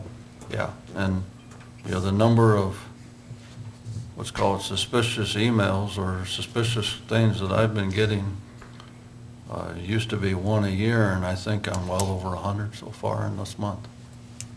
So it's pretty rampant, and they look pretty good, to be honest with you. They look really good. The thing that we stress with people is if you have the least little inkling that something's up, follow your gut feeling on that. And don't respond. And the problem is that some of these people are responding so quickly that then they think about the least little part after they already sent the information. The least And that's little too, goes back on and that's too late. Right. Going over to the next, and then- Well, before you leave that page, is it significant or is it a fallacy just to compare it to the 2 years? 2012, 2013, you know, you could, the next 3 years in a row are leveling off, but those next 3 years are a third again as high as 12 and 13. We did And notice that back then- seems excessive. Well, the number is what it is, and we document absolutely everything. And the one thing that I will tell you is that this happened about 3 years ago, 3 to 4 years ago, is that the volume of complaints coming into the office about things that I wish people would just handle on their own. They're getting the police involved with. Something that we see a lot of is harassment via social media. Just turn it off, is what we like to tell them, and sometimes we do, just turn it off. And that has become, there's a real upswing in that particular complaint that people are bringing into our office. They're being harassed or threatened via social media. And that's either text messages on their phones or Facebook, Snapchat, whatever. Stu, regarding the parking, is this about when we went back to enforcing every day the odd even parking as opposed to only when it was snow? What year did we do that? That was 3 years ago. 3 years. I thought it was 13. Okay. Now, you know, that's 800 is what the chart says, and that's not all odd even, the 800 citations, you know. No. Some of it is other. Yeah. But that's at least a few hundred, but I'm with Stu's more observation that the world, you know, if you're in trouble, you call one or two people, either an attorney or the police. Yeah. And we're free. But you also tell people if they see something suspicious to call, is that in this column too? That's part of our problem, is we want people to contact us and let us know when something is going on. Because it doesn't help when we arrive at a scene and say, yeah, I saw this going on last night at 10 o'clock, but I didn't want to bother anybody. Yeah. We want people to let us know so that we can respond sooner and be better at prevention. I got a couple budget pages that says you're not free. No, but there, Thanks, but, Clark. but there's the other reason is these people that are working at the police department are nice people. That's the other Well, thing. We've got good policemen, all years, all types. And when they go to a scene, they make people feel okay. So that makes them feel like they can contact you again. Well, I also will note that you guys do double in warnings versus citations. And I've mentioned that every year. And I think that's admirable. You know, we're not out just trying to write speeding tickets, you know, No, we sure aren't. so. That's a good way to give your community a pretty bad reputation. And that's not what we're after. If you go to the last page, we were just talking about citations. That number actually is down a little bit, and I expect next year it's gonna be down a little bit more, simply because the state is reining in on their STEP program. STEP is a program that we use that pays officers overtime to come in and work, and just work traffic. So that number may be reduced again a little bit next year. But like we talked at the office, it's easier to ask for people to comply than it is to just hand them a citation, pay it at the courthouse. You know where that is. Any other questions? Thank you. Thanks, report. Thank Good you. report. Thank you, Stu. Thank And you, appreciate it. tell everybody else on the staff thanks, Stu. I sure will, thank you. And Dave?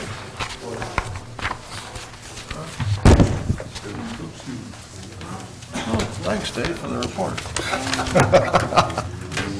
Any questions? Any questions for Dave? I'm good. Don't have any questions? We're good. Go ahead. Give us a little The update. cover page is a house fire at West Lamar's. That was our on-scene picture. Pretty impressive when you pull up to those. The next page is your current staff. 30 members is what we have, 2 full-time. The rest are paid on call. The next page is a breakdown of the calls for service. We had 521 calls for service last year. and there's a breakdown of what they were. The next page is the extra things other than fire calls, the inspections that we do, the training sessions, the classes we put on for the public, the fire prevention talks to the kids, our little pancake breakfast. We had a record crowd of 550 people this year. We had one retirement, Jordan Cave, after 10 years. He moved to Clarinda to take a full-time position.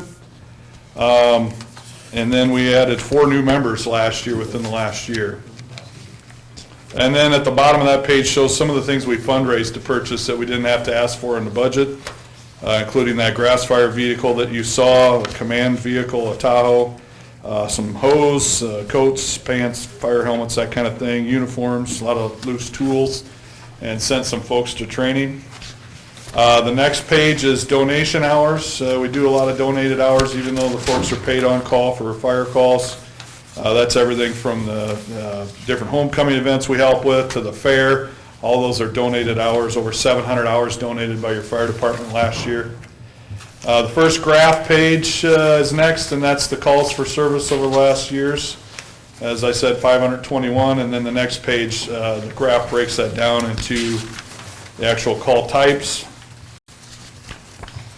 And then we have Michael Dreckman on the next page. He was our firefighter of the year last year. We were really proud of Michael. Michael had a brain injury that he has fully recovered from and came back 100% for us. Michael works for Jerome Dreckman Excavation. He actually made every training session when he came back, 43 out of 43 that year, I believe. So we're really proud of Michael. And the last couple of pages are just some of the scenes that we get called to, and some training things. You see on the last page, that bottom right, I tell you what, we did a little water rescue training with the YMCA aquatic staff, and that was actually kind of a fun night for everybody. They really wanted to do that. They said we can't do that every night when it's hot in the summer, but they'd like to. So, and then just some of the other fire calls. We had some other pictures in there and some training things and stuff like that. So, unless there's any questions, calls for service are up. Just like the PD, I think this day and age, people call for help on everything. The cell phone issues of calling in, seeing smoke somewhere have gone up and things like that, that we get called to go investigate even more. Sometimes, yeah, we wish people could do some things for themselves, but we don't want to deter people for calling for help either, so we try to accommodate them at any time. We have changed some of our deployment strategies now to the smaller things. We're responding just with a couple people. During the day, it's the assistant chief and myself. At night, it's one of the officers and our on-duty staff person that we staff the building with to get away from calling everybody in due to the number of calls that we're having now. And we started that here a couple months ago, and that seems to be working out very, very well. We've changed how we respond to our volunteers during the day. Scott knows about that with our street department people and some of our other private business people to try to alleviate that we can use them when we have the major calls and not take them away from work for little things during the day, because our fear is that if we call them away for smaller things, when we get the big call and we need them, they might not be able to leave work because they've already left a couple times. So I would be remiss if I didn't thank all the city staff and city departments for helping us, keeping us informed of what's going on. We work very closely with all the city departments, including the water department on fire hydrant things, and ambulance and police and everybody, public works. Also to the employers of this community that continually let their people go.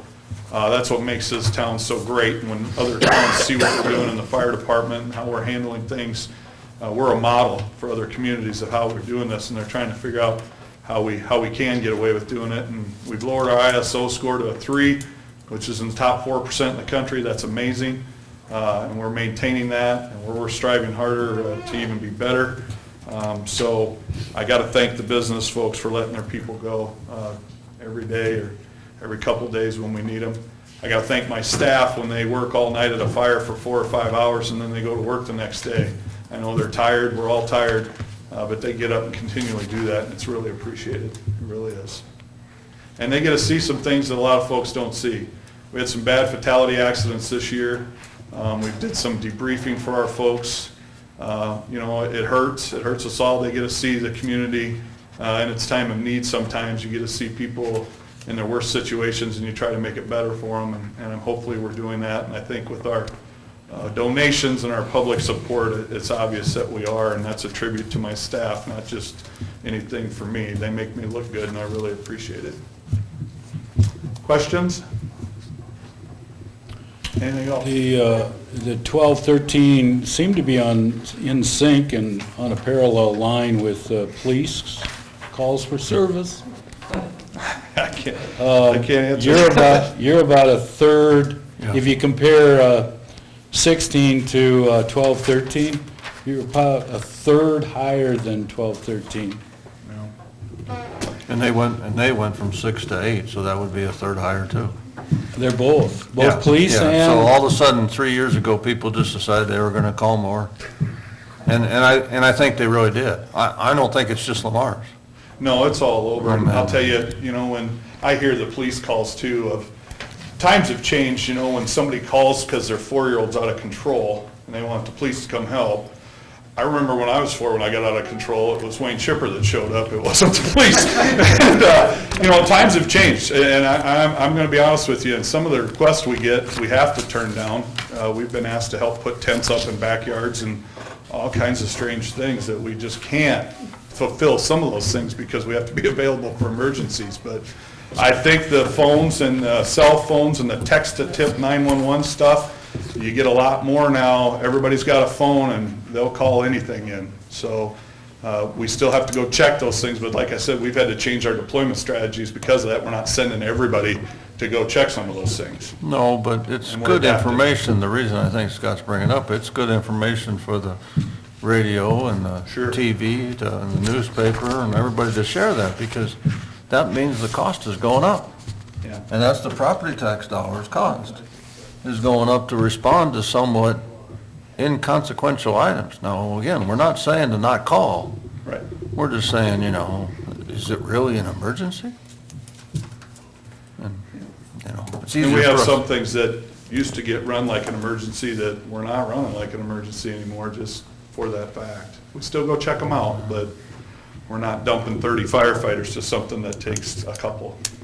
Okay. And that's a change in doing business. We've had to change. I mean, like you guys were talking about all this council meeting 18, 20 years ago, things were a lot different. Now we've had to adapt and overcome, and nature of the beast has pushed it that way. We've got two good groups there, police and fire. I got one more thing to bring up to you real quick. The fire truck that I proposed in the budget that you've okayed, I talked with the fire equipment company. I found out that they will offer us trade-in value on our other 2 trucks and a demo price if they can start building that thing as soon as they can of $26,500. So next year off the budget would be another $26,500. Now, my proposal would be, that's great, but I'd still like to try to sell those trucks outright for more money, and they're okay with us doing that too. My thing is, they would have to start building that truck now to be able to demo it, to show it off, to give us some of that price break of that 26.5. So my thought or my proposal to you is that it's something that I can go ahead and okay now, or would you like me to wait till after March 7th or the 21st or whatever? I think we've got a savings there of $26,500 guaranteed that we can grab. I would like to see that number be higher by selling outright, and the company's okay with us selling that truck, our trucks outright, but we're guaranteed to be able to trade them and grab a demo price, which wasn't offered initially. We allocated 90,000. 95 to buy the chassis, that's allocated, and that's all I need right now. What I'm talking, Clark, is the FY19 budget, I need 150. Well, now I'm down to 135 or whatever, and I want to make it lower than that by selling those 2 trucks hopefully outright like we did at the last one. You'd be 135 if we were to say, No. go ahead and have them build it. Guaranteed 135 right now, but I might be 100. I get that. I Right, get right, that part. right, because then they can show it off. It gives them a truck to drive around the area, put some miles on, and But I'm not sure Use it as a legally we demo. can do what you're Well, asking us to do. No, because a budget amendment, just like I was referring to before, we can amend this year's budget, put it in this year's budget, take it out of next year's budget. As long as the money's available for us to use, we're gonna save $20,000. So we've done it before. We've done it before with police cruisers. We've done it before with a couple other ones. If we can know that this is a guaranteed savings, then we're just moving money from July to March, but then we gotta do a budget amendment to do it, and then we'll have a budget amendment to pull it out of next year's budget. So we're not gonna spend it twice, we're only gonna spend it once. But I think if somebody can save us $20,000, we say, yes, we wanna do it. But I wanna make sure that everybody knows that's what we're doing. You know, we're I not mean, trying. we need a council meeting to do that. Well, that's the thing, is I think we have to wait till the next meeting, don't we, to really do that, or doesn't matter? I gave them the approval to go for it. Okay, that's fine. Because in the end, we're gonna have to approve the amendment to the budget to do it. So, That was my point, was I don't think anybody's opposed to it. I'm just gonna saying, you can't bring something to the podium and expect action. No, what I'm looking at is, Scott and I talked about it, and I just want to make you aware of it, but that bill for that chassis won't be due tomorrow, Right. okay? So, they're just asking if they can get the green light to go ahead, they'll start building it so that they've got time to show it off, and they'll cut us some savings I on the guess I have a backside. question for you, and that is, in your fleet of trucks, we buy another truck, which we're agreeing to do. How does this set the rest of the inventory? Pretty darn good? Yeah. We're done now, Say we're probably yes. looking at the next truck, Clark won't be No, due. it's actually pretty good. Yeah, pretty good. into I the mean, microphone. It's pretty good. We've got nice equipment. What I'm getting at is the next truck's not due till like 2025, 2027, somewhere in there. So we'll all be gone. I will too. So, well, I don't know, I can't say that. I've got a 2-year-old at home, but anyway. Go easy on me, Scott. But no, we're sitting really good, Clark, and this is actually, like we talked about at budget time, we're getting rid of 2 trucks and buying one that will be here another 25 years. We replace our trucks every 20 to 25 years. That's what we're shooting for. We've got one that's 24 years old, one that's 23 years old. By the time this truck is done in another year, they're another year older, but we're replacing 2 with 1. So our inventory is sitting pretty good. We got a couple vehicles donated, so that helped out, that we didn't have to come and ask for those. So, no, we're sitting real good. The next truck will be the great big ladder truck replacement, and that's $1 million. So that's down the road a few years. So we'll have to start talking about it, but it's not due for 7, 8 years at least yet, so. Okay, thank you, Dave. Okay? Thank you. And now for return engagement, since she was up here earlier. All figured out already then? Got it. We're good. That's only come once a year. Okay, well, was there, first, any questions, I guess? Mine's usually pretty straightforward. That first page and a half is just where we are spending our marketing and which events that we are community-wise marketing. Obviously, the hotel motel grant application piece is in there, and we don't need to talk about that anymore today. Social media, that is one of the, Facebook, I take care of that page for the city, so that was just kind of some FYI for you. We're up to 3718 followers, which was an increase of 405 from the previous year. The top reached post for us last year actually was when Wells won that Dairy Processor of the Year article. So just under 10,000 people read that post. Our website, 100,129 people visited the site last year. So that's, we just redid that site in 2015, so obviously it's not, and it was only up from June of 2015 through December, so not a real accurate, obviously, if there was an increase, because there was only 60,000 in 2015, but we only ran half the year. So again, just kind of some interesting information for you. Your number one thing that people are looking at on the city's website is under facilities, which includes the ones that I take care of.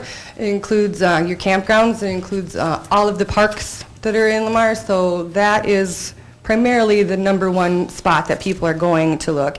And then also just kind of a food for thought, 5,633 people downloaded your visitor's guide for the community last year. So good to know we've got the print. We do send those out, but they are going well above what we send out in paper to the website. And then actually the chamber is in the process of starting that whole, redoing it again coming up. So making some tweaks to it, maybe not as large as it currently is. So that process just started recently. And let's see. Facilities, 313 different meetings, banquets, receptions, et cetera, were coordinated through the CVB, which includes all of those pieces that you see right above there. Down just slightly from the year before, only because we turned the shelter house basically off last year, midsummer, because we had originally planned to be doing some renovations out there, which had to be kind of put on hold for some grant purposes. So otherwise, I'm looking at the year before, we should have had at least another 27 that would have been in that number. The group travel, so again, that is a newer piece for us this year, or this last year. We originally set up in mid-July our first FAM tour, which was where we invited in all the tour group operators.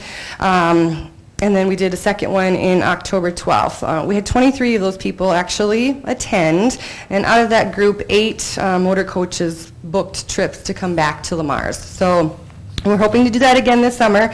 I detached kind of an itinerary in there for you, which is, I think it was for the, October 12th one. So that is just kind of so you guys got an idea of what it is that we were taking them out and showing them. And then these are obviously options for them to come back with their groups and do while they're here. So working on a new piece that will go out again to the same group of people with some tweaks and some additions to other tour options. And then we really want to, we currently don't really have anything with this on our website, so along with the piece that we're working on, it'll be a print piece. It'll be a coordinating, kind of like our visitor's guide online, where they can go directly to our website, get more information. Printing is very expensive, so the more that we can drive them to our site, the cheaper it is for us. So we do the setup cost, and then it also allows us to go in and, oh, this person doesn't want to do that tour anymore, and take them easily off the list or add, because you can't put everything that you can do in that print piece, or it would cost us $1 million. Like I said earlier, 32 motor coaches did come to Lamar's last year, and that was the states that they came in. 15 groups worked directly through the CVB to not only come to see the Browns concert, but to spend a full day or multiple days here, which was also that 26 group tour, or 2016 group tours piece I put in there for you. So this for me is wonderful because I can actually tell you how much money is being spent in Lamar's through those groups, because I'm the one setting all the tours up. I tell you how much it's going to cost if you want to go do this tour, or if you're going to go to the parlor, because those figures are all figured out, are set prior to. So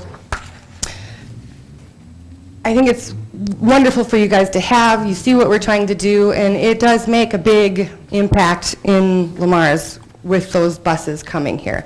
Now, there was, another 15 plus or 17 that came that didn't, they came for a dinner and a show, and they just went to the Browns. So the way we're kind of retooling our new piece that we're going out is, well, they have to talk to me at some point, because none of the fees are in the new piece. So what else can you do while you're here? You have to talk to me, so then I can try to sell Lamar's, and what else, how long can you stay, all that kind of stuff. So really having to work with the Browns on, because they're really the crucial point, because that's what's drawing them right now. So it was kind of like a handoff. They talk to somebody, they give me the information, then I make contact with them. And they also give them my whoever the group is coming, my contact information. So their goal is 50 this year. I think that's definitely feasible.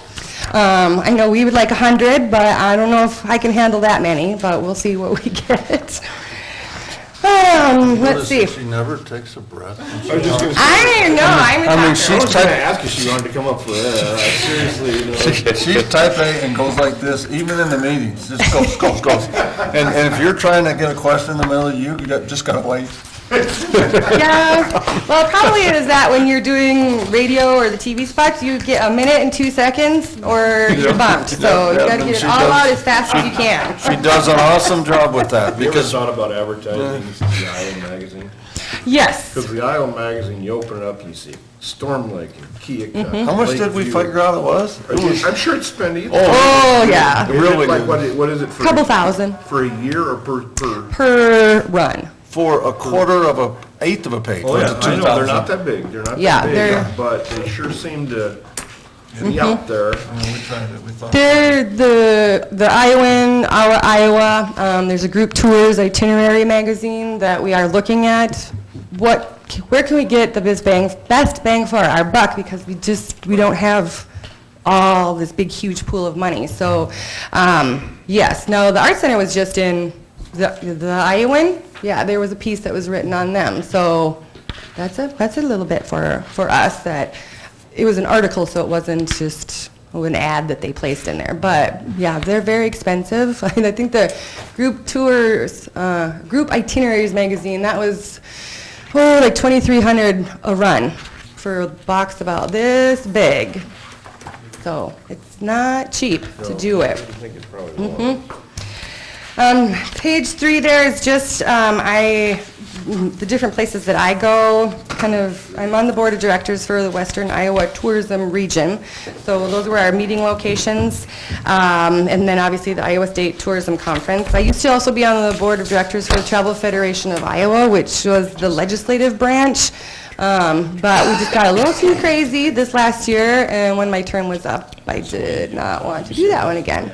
Also knowing that we are looking at becoming a member of the Iowa Group Travel Association, which is designed specifically for group tours. So currently, the Browns have been involved in that, so we haven't had to become a member, because obviously there's membership fees. There's another meeting that you're going to be going to, and then they'll do a show later on. I think it was November this year, they did one. So the CVB would like to take that piece of it and partner with the Browns when they're going to do some of these activities, different shows. A lot of it is we don't know where the shows are. They're in Chicago, they're in Minneapolis, they're whatever. Is that a feasible market for us? We have no idea yet. The ones around Iowa, yeah, are the ones that we would like to be able to start attending. And actually, I was just in Carroll last week. Iowa Group Travel was supposed to be there with their annual report to us, and she had strep throat. So unfortunately, she wasn't there to talk to. But June, I think, is there on the ticket again to speak with us. So we definitely want to become involved in that organization. And then those are just for your, under other, there was just some other areas, things that I do with the CVB. Like I said, I'm with the board of directors for WITR. We have a group tourism committee, which is those people that are listed there. They're really the ones that, with this whole group tour piece, that we designed the first piece. We called over 1,000 banks that were around us, half of a list that we had purchased. We got it basically cleaned out, because really only about a quarter of those are still viable, or viable entities that are doing group tours. So we did the fam days and got on the bus and spent the day with these people. So it was a labor of love this last summer. We had an intern also through the summer that helped do a lot of that. Because you just don't have the time to sit there and call 1,000 people and get everything lined up for that first fam tour. Signage committee, which is also one that we're on, we got the wayfinding signs in the downtown area this last year, so that was good. We will be hosting a hospitality training, which is for all of them are the front line employees, any business that has contact with a tourist or a visitor that comes to Lamar's. They will be doing a training here coming up actually in April. And then, let's see, we bid on trying to get a large Main Street conference to come to Lamar's. We're not quite large enough yet to be able to accommodate one that size, but we did get selected to be hosting one in 2018. And then I got another $2,500 for our group tour piece that we're working on right now, scholarship for the conference. And then I don't know if we do the walking tours downtown. We had to purchase their transmitters and their speakers. So if you see the people walking through the alleys with little packs on, the tour guide is talking to them saying, oh, this alley art piece was done by so-and-so and whatnot. So we did receive a grant to purchase those as well. So those are housed over there. And they come in and you slap them on them and away they go with one of our volunteers. Any questions on any of that? Well, it was 20 minutes ago when she started, right? We Was interrupted her not. once. No. I've got one quick question. I saw this down at the Iowa State Fair. Does Lamar's Convention and Visitors Bureau have like a display that could be set up at trade shows or anything like that? We are doing 2 of them actually, right now, in the do have- process. Well, they're not done yet, no. We're waiting for picture opportunities, which right now, it's not real cute outside. Right, no, I know Yeah. that. So once the Because I weather know gets done. that, and I was also wondering if you've ever looked at it, I know that the Iowa State Fair, times I visited, I would see an exhibit there from Pella, I would see from Madison County and Bridges, and John Wayne Museum, I would see something about the Amandas, I would see something about Boone, Railroad, Scenic Valley, you know, type thing, is all kind of part of that tourism. And I was wondering if that is something that is on the goal anyway of the Convention and Visitors Bureau to That, yes, is something that's kind of on our radar. Also, we have an opportunity to do the Spencer Fair also. They give the region. Dennis. I know, so. You can't bring up a question without an answer. It's just not possible, is it?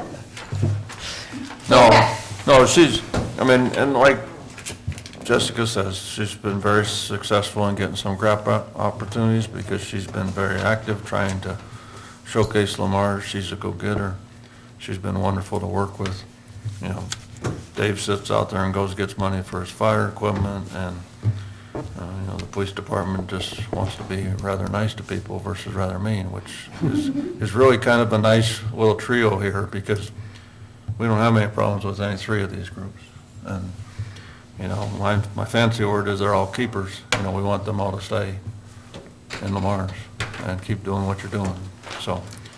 And Jessica and I will sit and try to figure out how to come back to the council with a recommendation for what we're gonna do. Because you can see, she's got lots of ways to use money. But we've been trying to be very careful about using it the way we're, got it set up and stuff, so that's why we're being a little careful. Just to speak for Dick, I know Dick is very interested in that last question of going to other locations to promote Lamar's, Yeah. whether that's the Iowa State Fair, the Clay County Fair, but Dick is really interested in that component. That's why those boards are getting made. Right. And he knows he's going to need some travel money to send somebody there. And so there's going to be a cost to that we'll have to somehow figure out a way to Right. generate the funds to pay for that. I appreciate everything you do. Thanks. Okay, thank you. Scott, you got something? I have nothing else. Jason, you got anything? No, I didn't, but I'll just remind you that What do Mark's... you mean, you didn't, Mark- but? I have 2 things now. We brought it up last council meeting. Next council meeting, March 7th, is our ALICE training. So invitation to council members if you want to attend. It's going to be City Hall employees, but if you want to attend, you can and go through that. And then the following council meeting will be David back there with going through or distributing and going through our disaster preparedness books that we get, so. Okay, so we might need some rather short agenda items. Alice training is 4 to 6. 4 to 5:30, Okay, just, and then however long Dave takes. Mine won't be any longer what my year-end report was. It's to give everybody a new book with all the new contact numbers and just skim through how it works and then be done. And we bring our old books back, right? Yeah, bring your old books and we're gonna recycle that. where's it at? Okay. Okay, anything else? Motion to adjourn. Motion to adjourn, we're out of here.